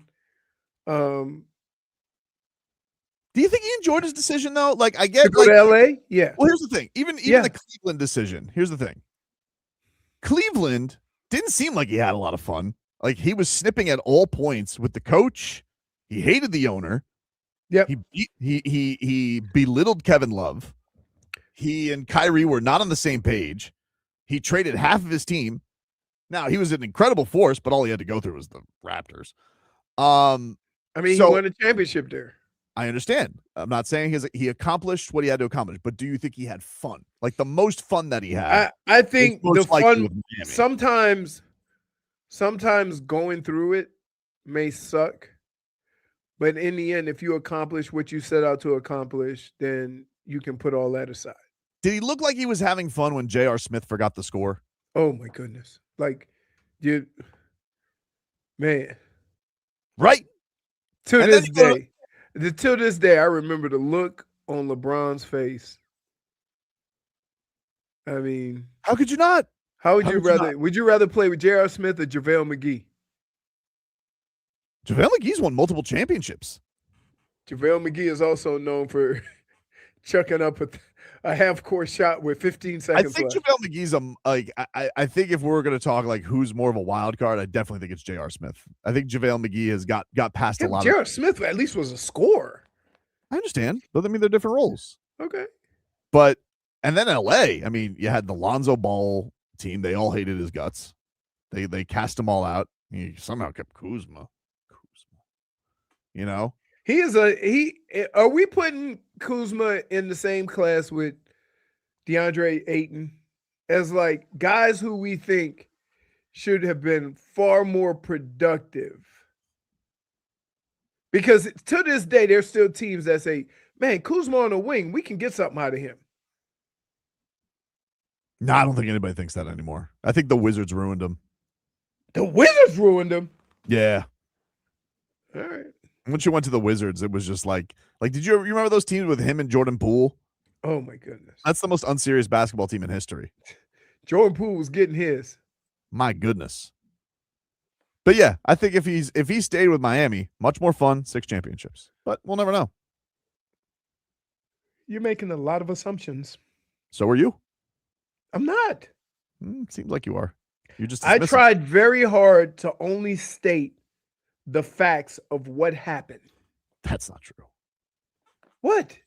The only thing that I said, I'll give you conjecture on all the other stuff. The only fact that we have is Bosh got sick. Yeah, but that's the only fact. I already patched that up. Yeah, but while it was going on, you didn't know it was going to be like that. You understand what I'm saying? So while you're replacing the end result, while this is going on, you don't know this is career ending. Yeah, I understand, but there was also other pieces there. If you're giving me LeBron still in his prime with that team, with Dwayne Wade, Goran Dragic, and Hassan Whiteside. Yeah. Like who in the you think the Raptors are beating that? No. At that point, the East was a joke. LeBron. Yeah. And whoever LeBron played for. The only team that would have beaten him would be if Chris Bosh stayed healthy with Dwayne Wade, Goran Dragic, Hassan Whiteside, and Luol Deng. That team would have beaten him. But Chris Bosh got sick, so we'll never know. He's really gotten lucky on the Heat injuries, like if you're really thinking about it. So yeah. I'm going to take away 2 rings. So really he only has the Heat rings, if you really think about it, through Heat health. Like Heat misfortunes of health, LeBron is only a 2-time champion, and that's with the Miami Heat. So really he got lucky twice, if we're thinking about it. Yeah. But if he stayed with the Heat, 6 championships. But you want to sit here and just deal with the facts. I'll deal with great assumptions, but accurate assumptions. Still assumptions, though. No. Accurate assumptions, though. Like, seriously. Accurate assumptions are different? Yeah. So there's the blood clots ring, and then there's the Goran Dragic ring. Those Heat and even Pat Riley said it. That's why there's always going to be that asterisk. Oh, which was another thing you were behind. He didn't have to apologize for that. What Pat Riley said, I will to this day. Pat Riley did not have to apologize for saying there was an asterisk on that series. Was it an unfair question by me? No, it wasn't. If you have your leading scorer and your starting center injured for a series, one guy couldn't even do a push-up, the other guy couldn't walk. And if you're Pat Riley and you're thinking to yourself, damn, what would our team have been? Why is that not a reasonable thing to bring up? After, by the way, 4 minutes of him saying how he couldn't do it. Then he was talking about wilt and all these injuries back in the day of Showtime. He's like, can't do that. But in his honest moments, of course, when Pat Riley's drinking his wine by the fireplace, he thinks to himself, who would have won that championship? You making a lot of assumptions what other people think. I don't have to make assumptions. He said it to me. He said it. Because you asked the question. Got Pat in trouble. Jimmy's out of here. And now you're bragging about the questions. I'm not bragging about the questions. You are. Then why are you using the answers to the questions that you asked? Well, right now I'm trying to build evidence against my case, for my case that LeBron would have 6 championships if he stayed in Miami, but because he left Miami, he only has 4 championships, but 2 of them are only because of Heat injuries and illness. I mean, he could probably. You think he could say that now about not having Luka? Maybe. I mean, Luka's never done it.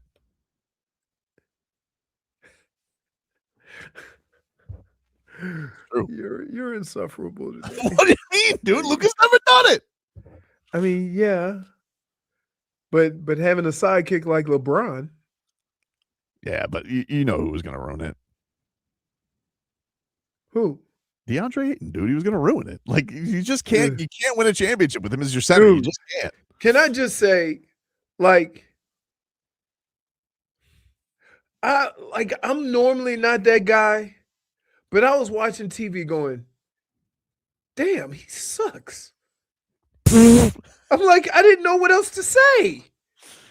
Right? Well, I don't know. I don't think there's anything else to say. But a couple of things here. First, give us another weather update, huh? All right. Tornado Roofing and Contracting, replacing roof repairs, and maintenance, and hurricane impact windows and doors. Visit tornadoroofing.com. All right. It is.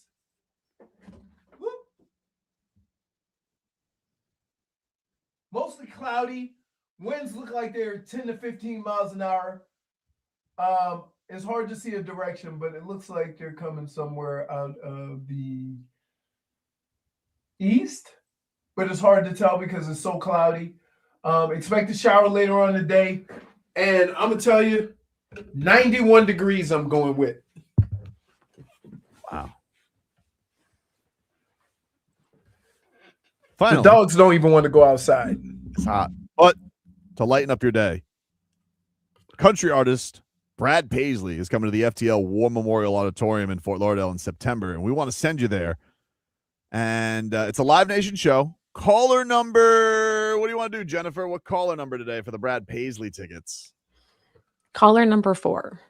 Caller 4 to 305-567-0560 will win the tickets, but only if they agree with my LeBron James take. Only if they agree. Agree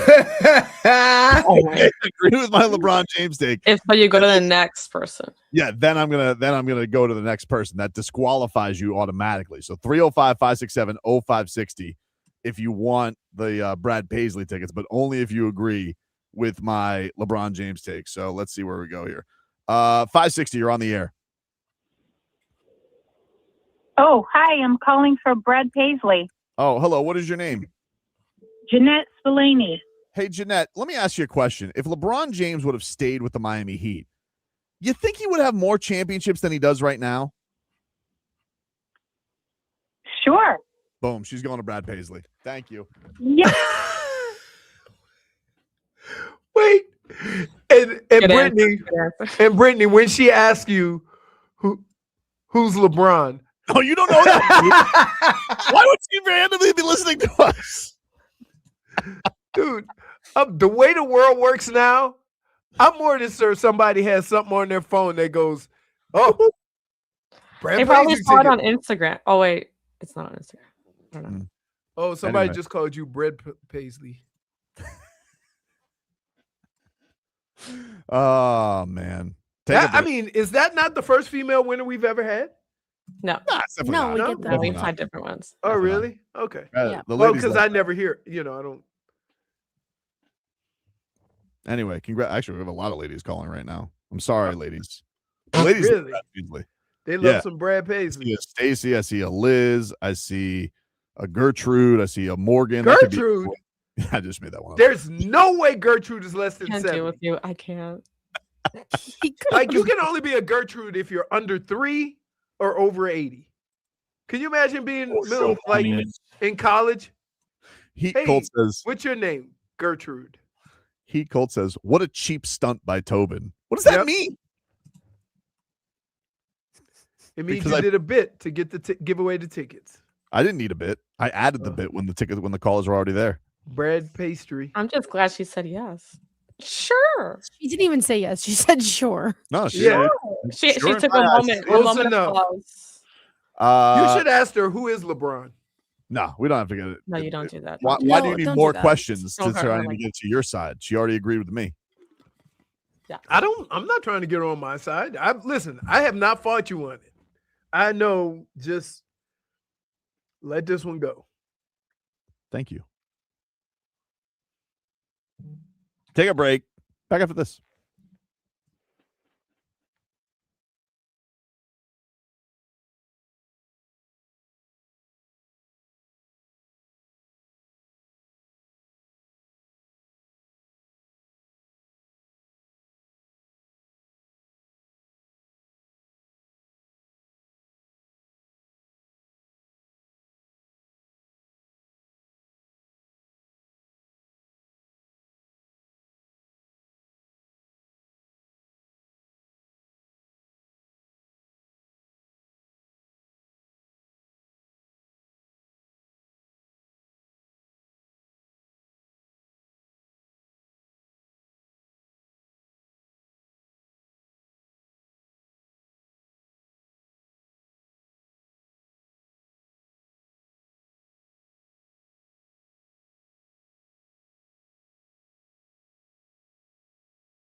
Tobin and Leroy here with you on FM 104.3 WQAM. Streaming live on YouTube and Twitch, 104.3 WQAM, on YouTube. Miami 104.3 WQAM on Twitch. As who won the tickets again there, Brittany? Jeanette. Yeah, Jeanette. What a great take by her, man. Well, we almost lost her because of your bit.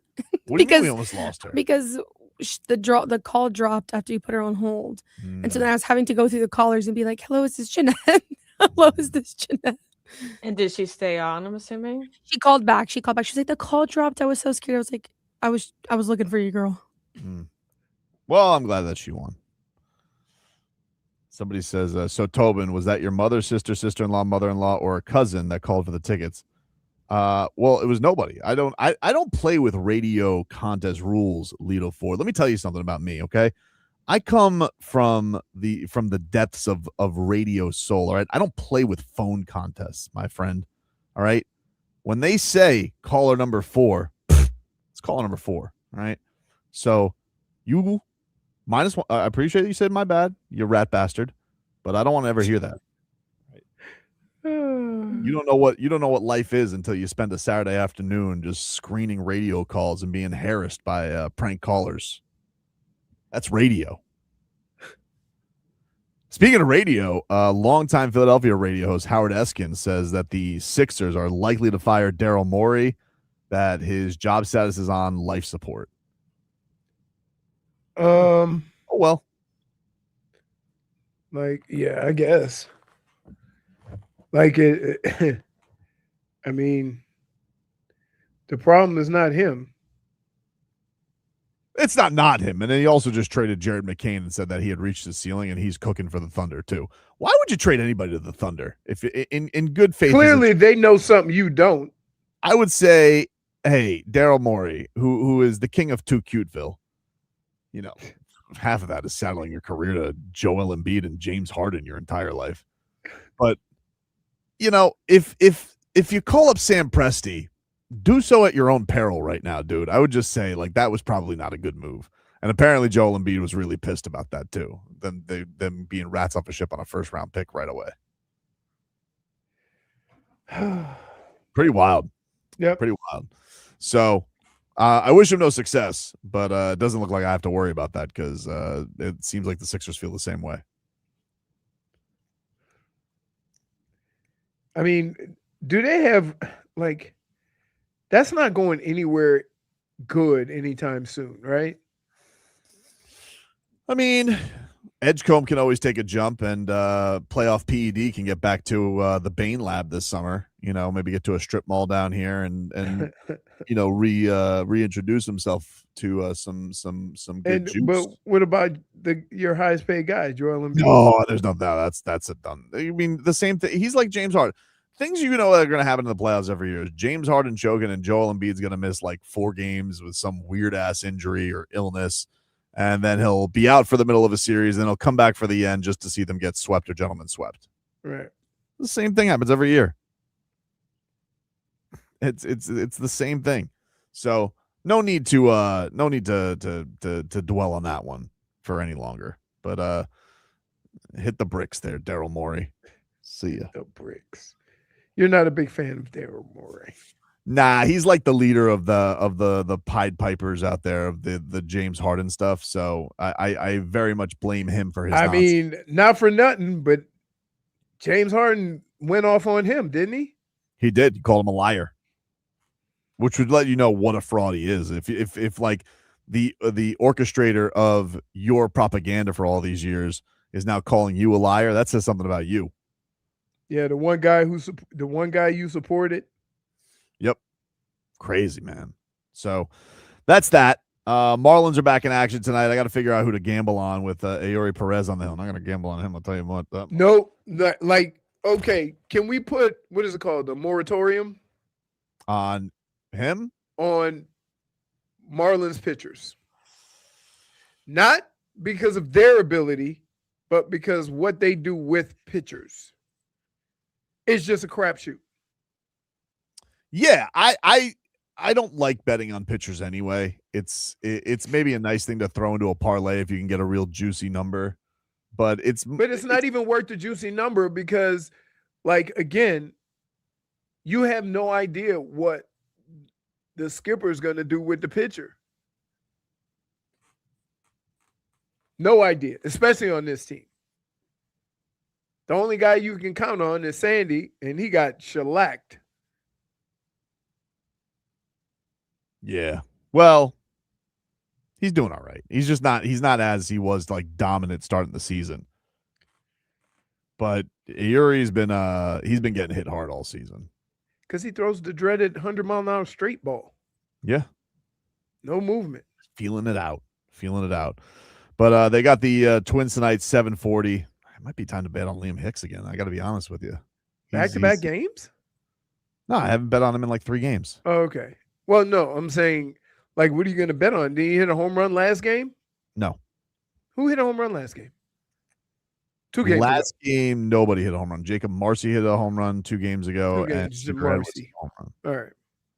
But it may be time. But let me ask, hey, Brittany, you think I should bet on Liam Hicks home run tonight? Yes. I can't bet on. We got to play mental gymnastics up in here. No, but what didn't last time I said not to do something and it was it didn't happen? No, the last time I said I wanted to bet on Liam Hicks home run, you said don't do it. And then he hit a home run the first pitch that he saw. Yeah. And that was crazy. She really is the Marlins mush. Well, I did tell you to do the opposite. So actually I'm gonna say yes. Okay, so I'm not gonna bet on him. All right. Interesting. When's the last time you hit a home run? Friday. Actually, I'm going to say no. I think you already said it, though. I don't know what to trust now. Because I don't know if you're doing it for the bit, and I don't know if you're genuine. I need to know what's truly in your heart to know which way to go against the mush. The mush. I think he does hit a home run tonight. All right, Leroy, we're not betting him. Not betting him? Not betting him. Maybe we'll go Joe Mack tonight for his first major league home run. I mean, that's going to play, 3,000 to 1? Yeah, juicy. I mean, it's juicy for a reason. Yeah, but he's gonna run into one eventually. Run into one? Yeah, dude. He hasn't even been making contact. That's so what true. happens if Liam That's Hicks hits a home run? If Liam Hicks hits a home run, then the curse is and the curse is lifted, but you've really messed me up because you told me originally that you're a mush, and then now you've demushed yourself. And so now I don't know where to go. I guess I'm just not going to ask you questions anymore. Maybe you should. But if he doesn't hit a home run, then I'm going to be like, all right, we're on to something here. So it's a win-win. It's a win-win. We'll find out either except way. for my bet. Yeah. I really did want to bet on him tonight. Just don't do it, Tobin. Just don't. All right. Maybe you shouldn't bet on him tonight. And he's like 5 to 1. Joe Mack plus 600. They're feeling it too, huh? Interesting. Xavier Edwards still a plus 900. He's kind of on a roll lately. I got to figure this out. How about the stolen bases and hits thing? What do you mean? Like when you go, huh? Like total bases? Yeah. Or not total bases, but hits. Like it was cool when we did the Liam Hicks 2 hits.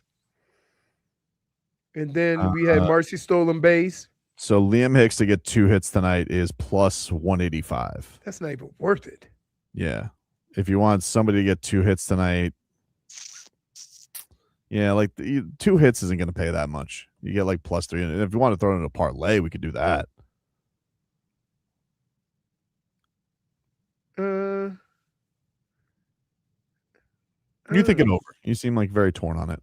We'll take a break. Because I don't know, yeah. And all right, I'll think about it. All right. Take a break. Back after this.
All right, welcome back, everybody.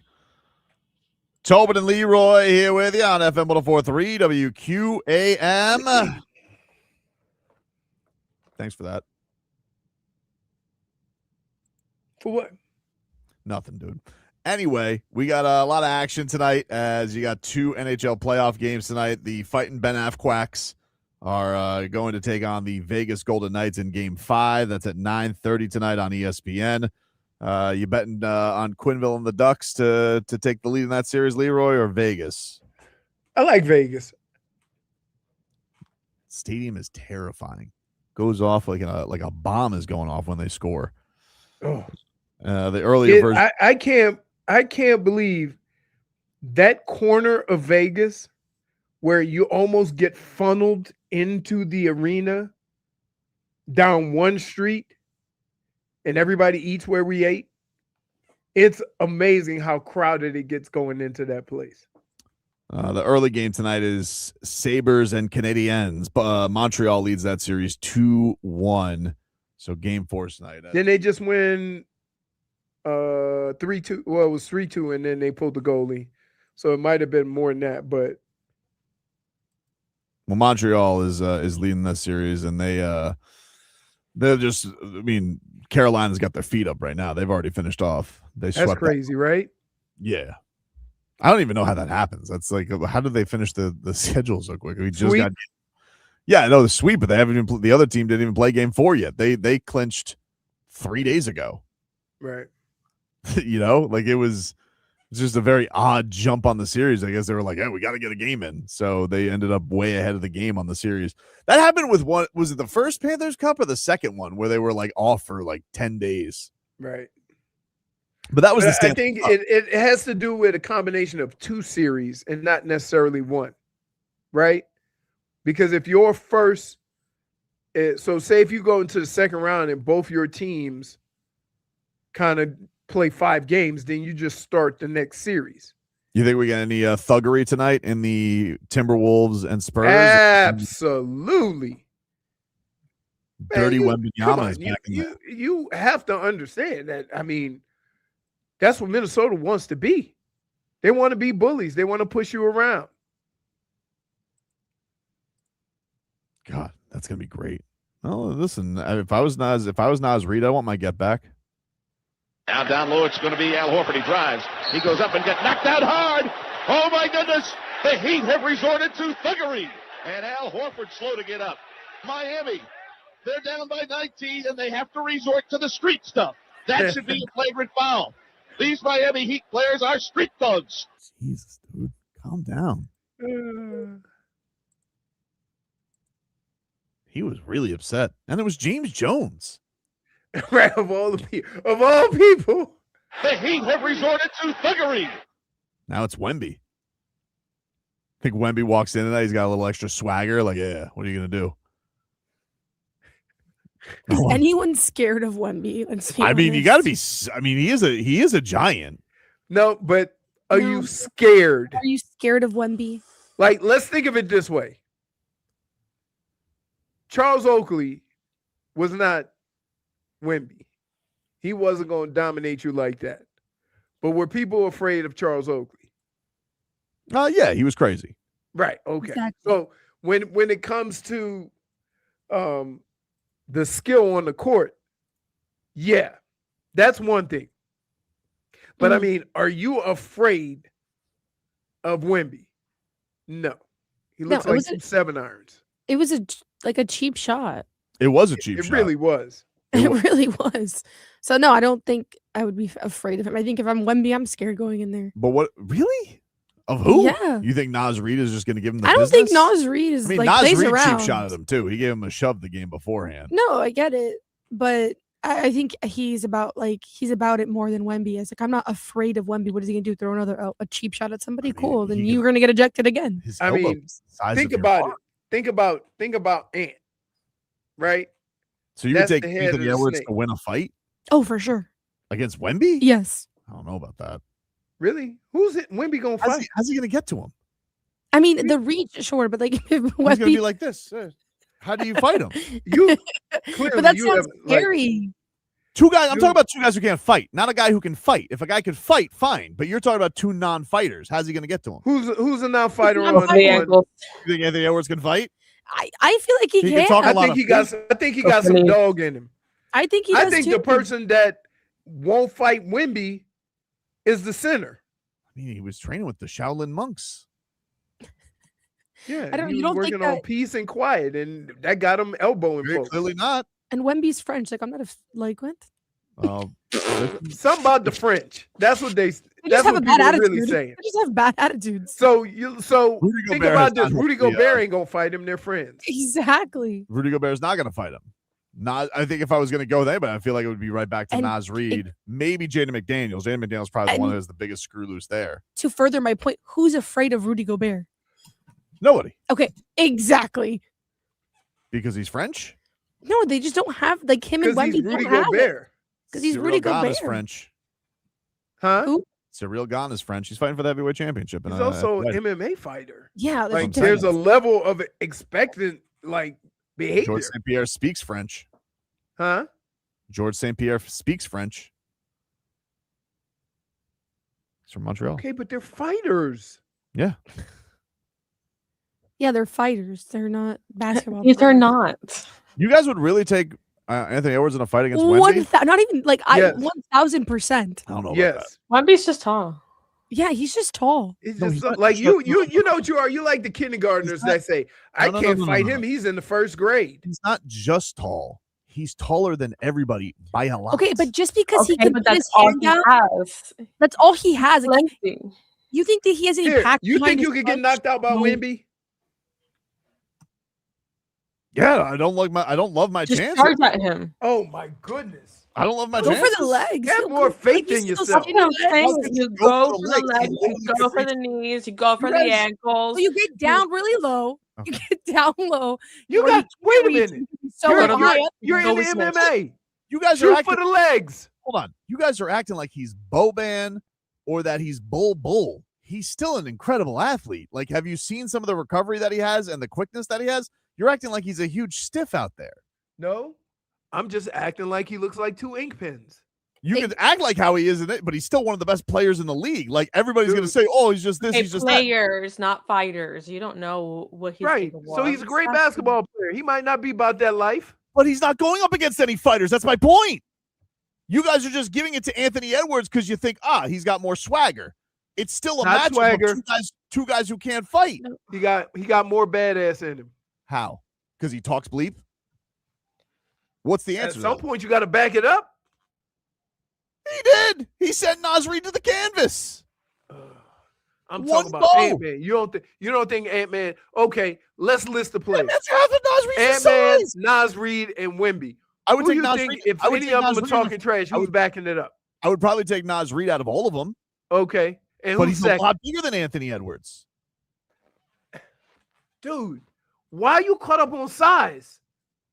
Because, Leroy, he's larger than anybody in this fight. He's just taller. He larger. Okay.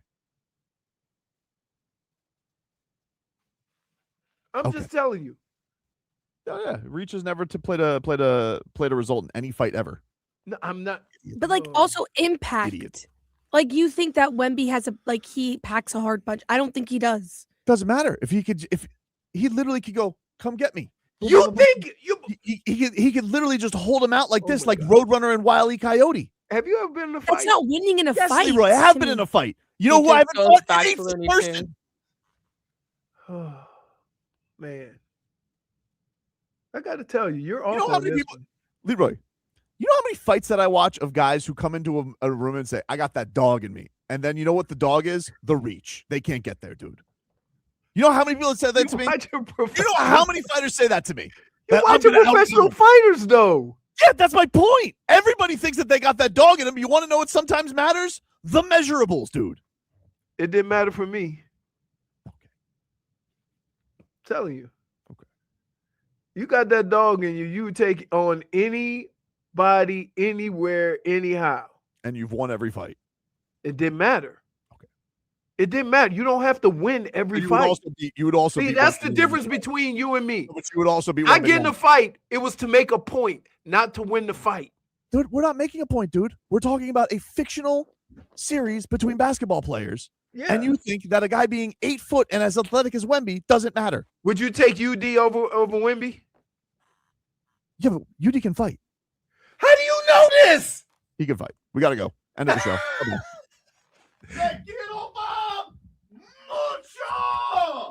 Stand 10 toes down, Leroy. I just don't like They can't. the drama that's surrounding him.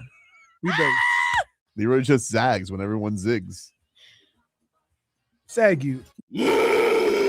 I'll see y'all when I see y'all. Text WQA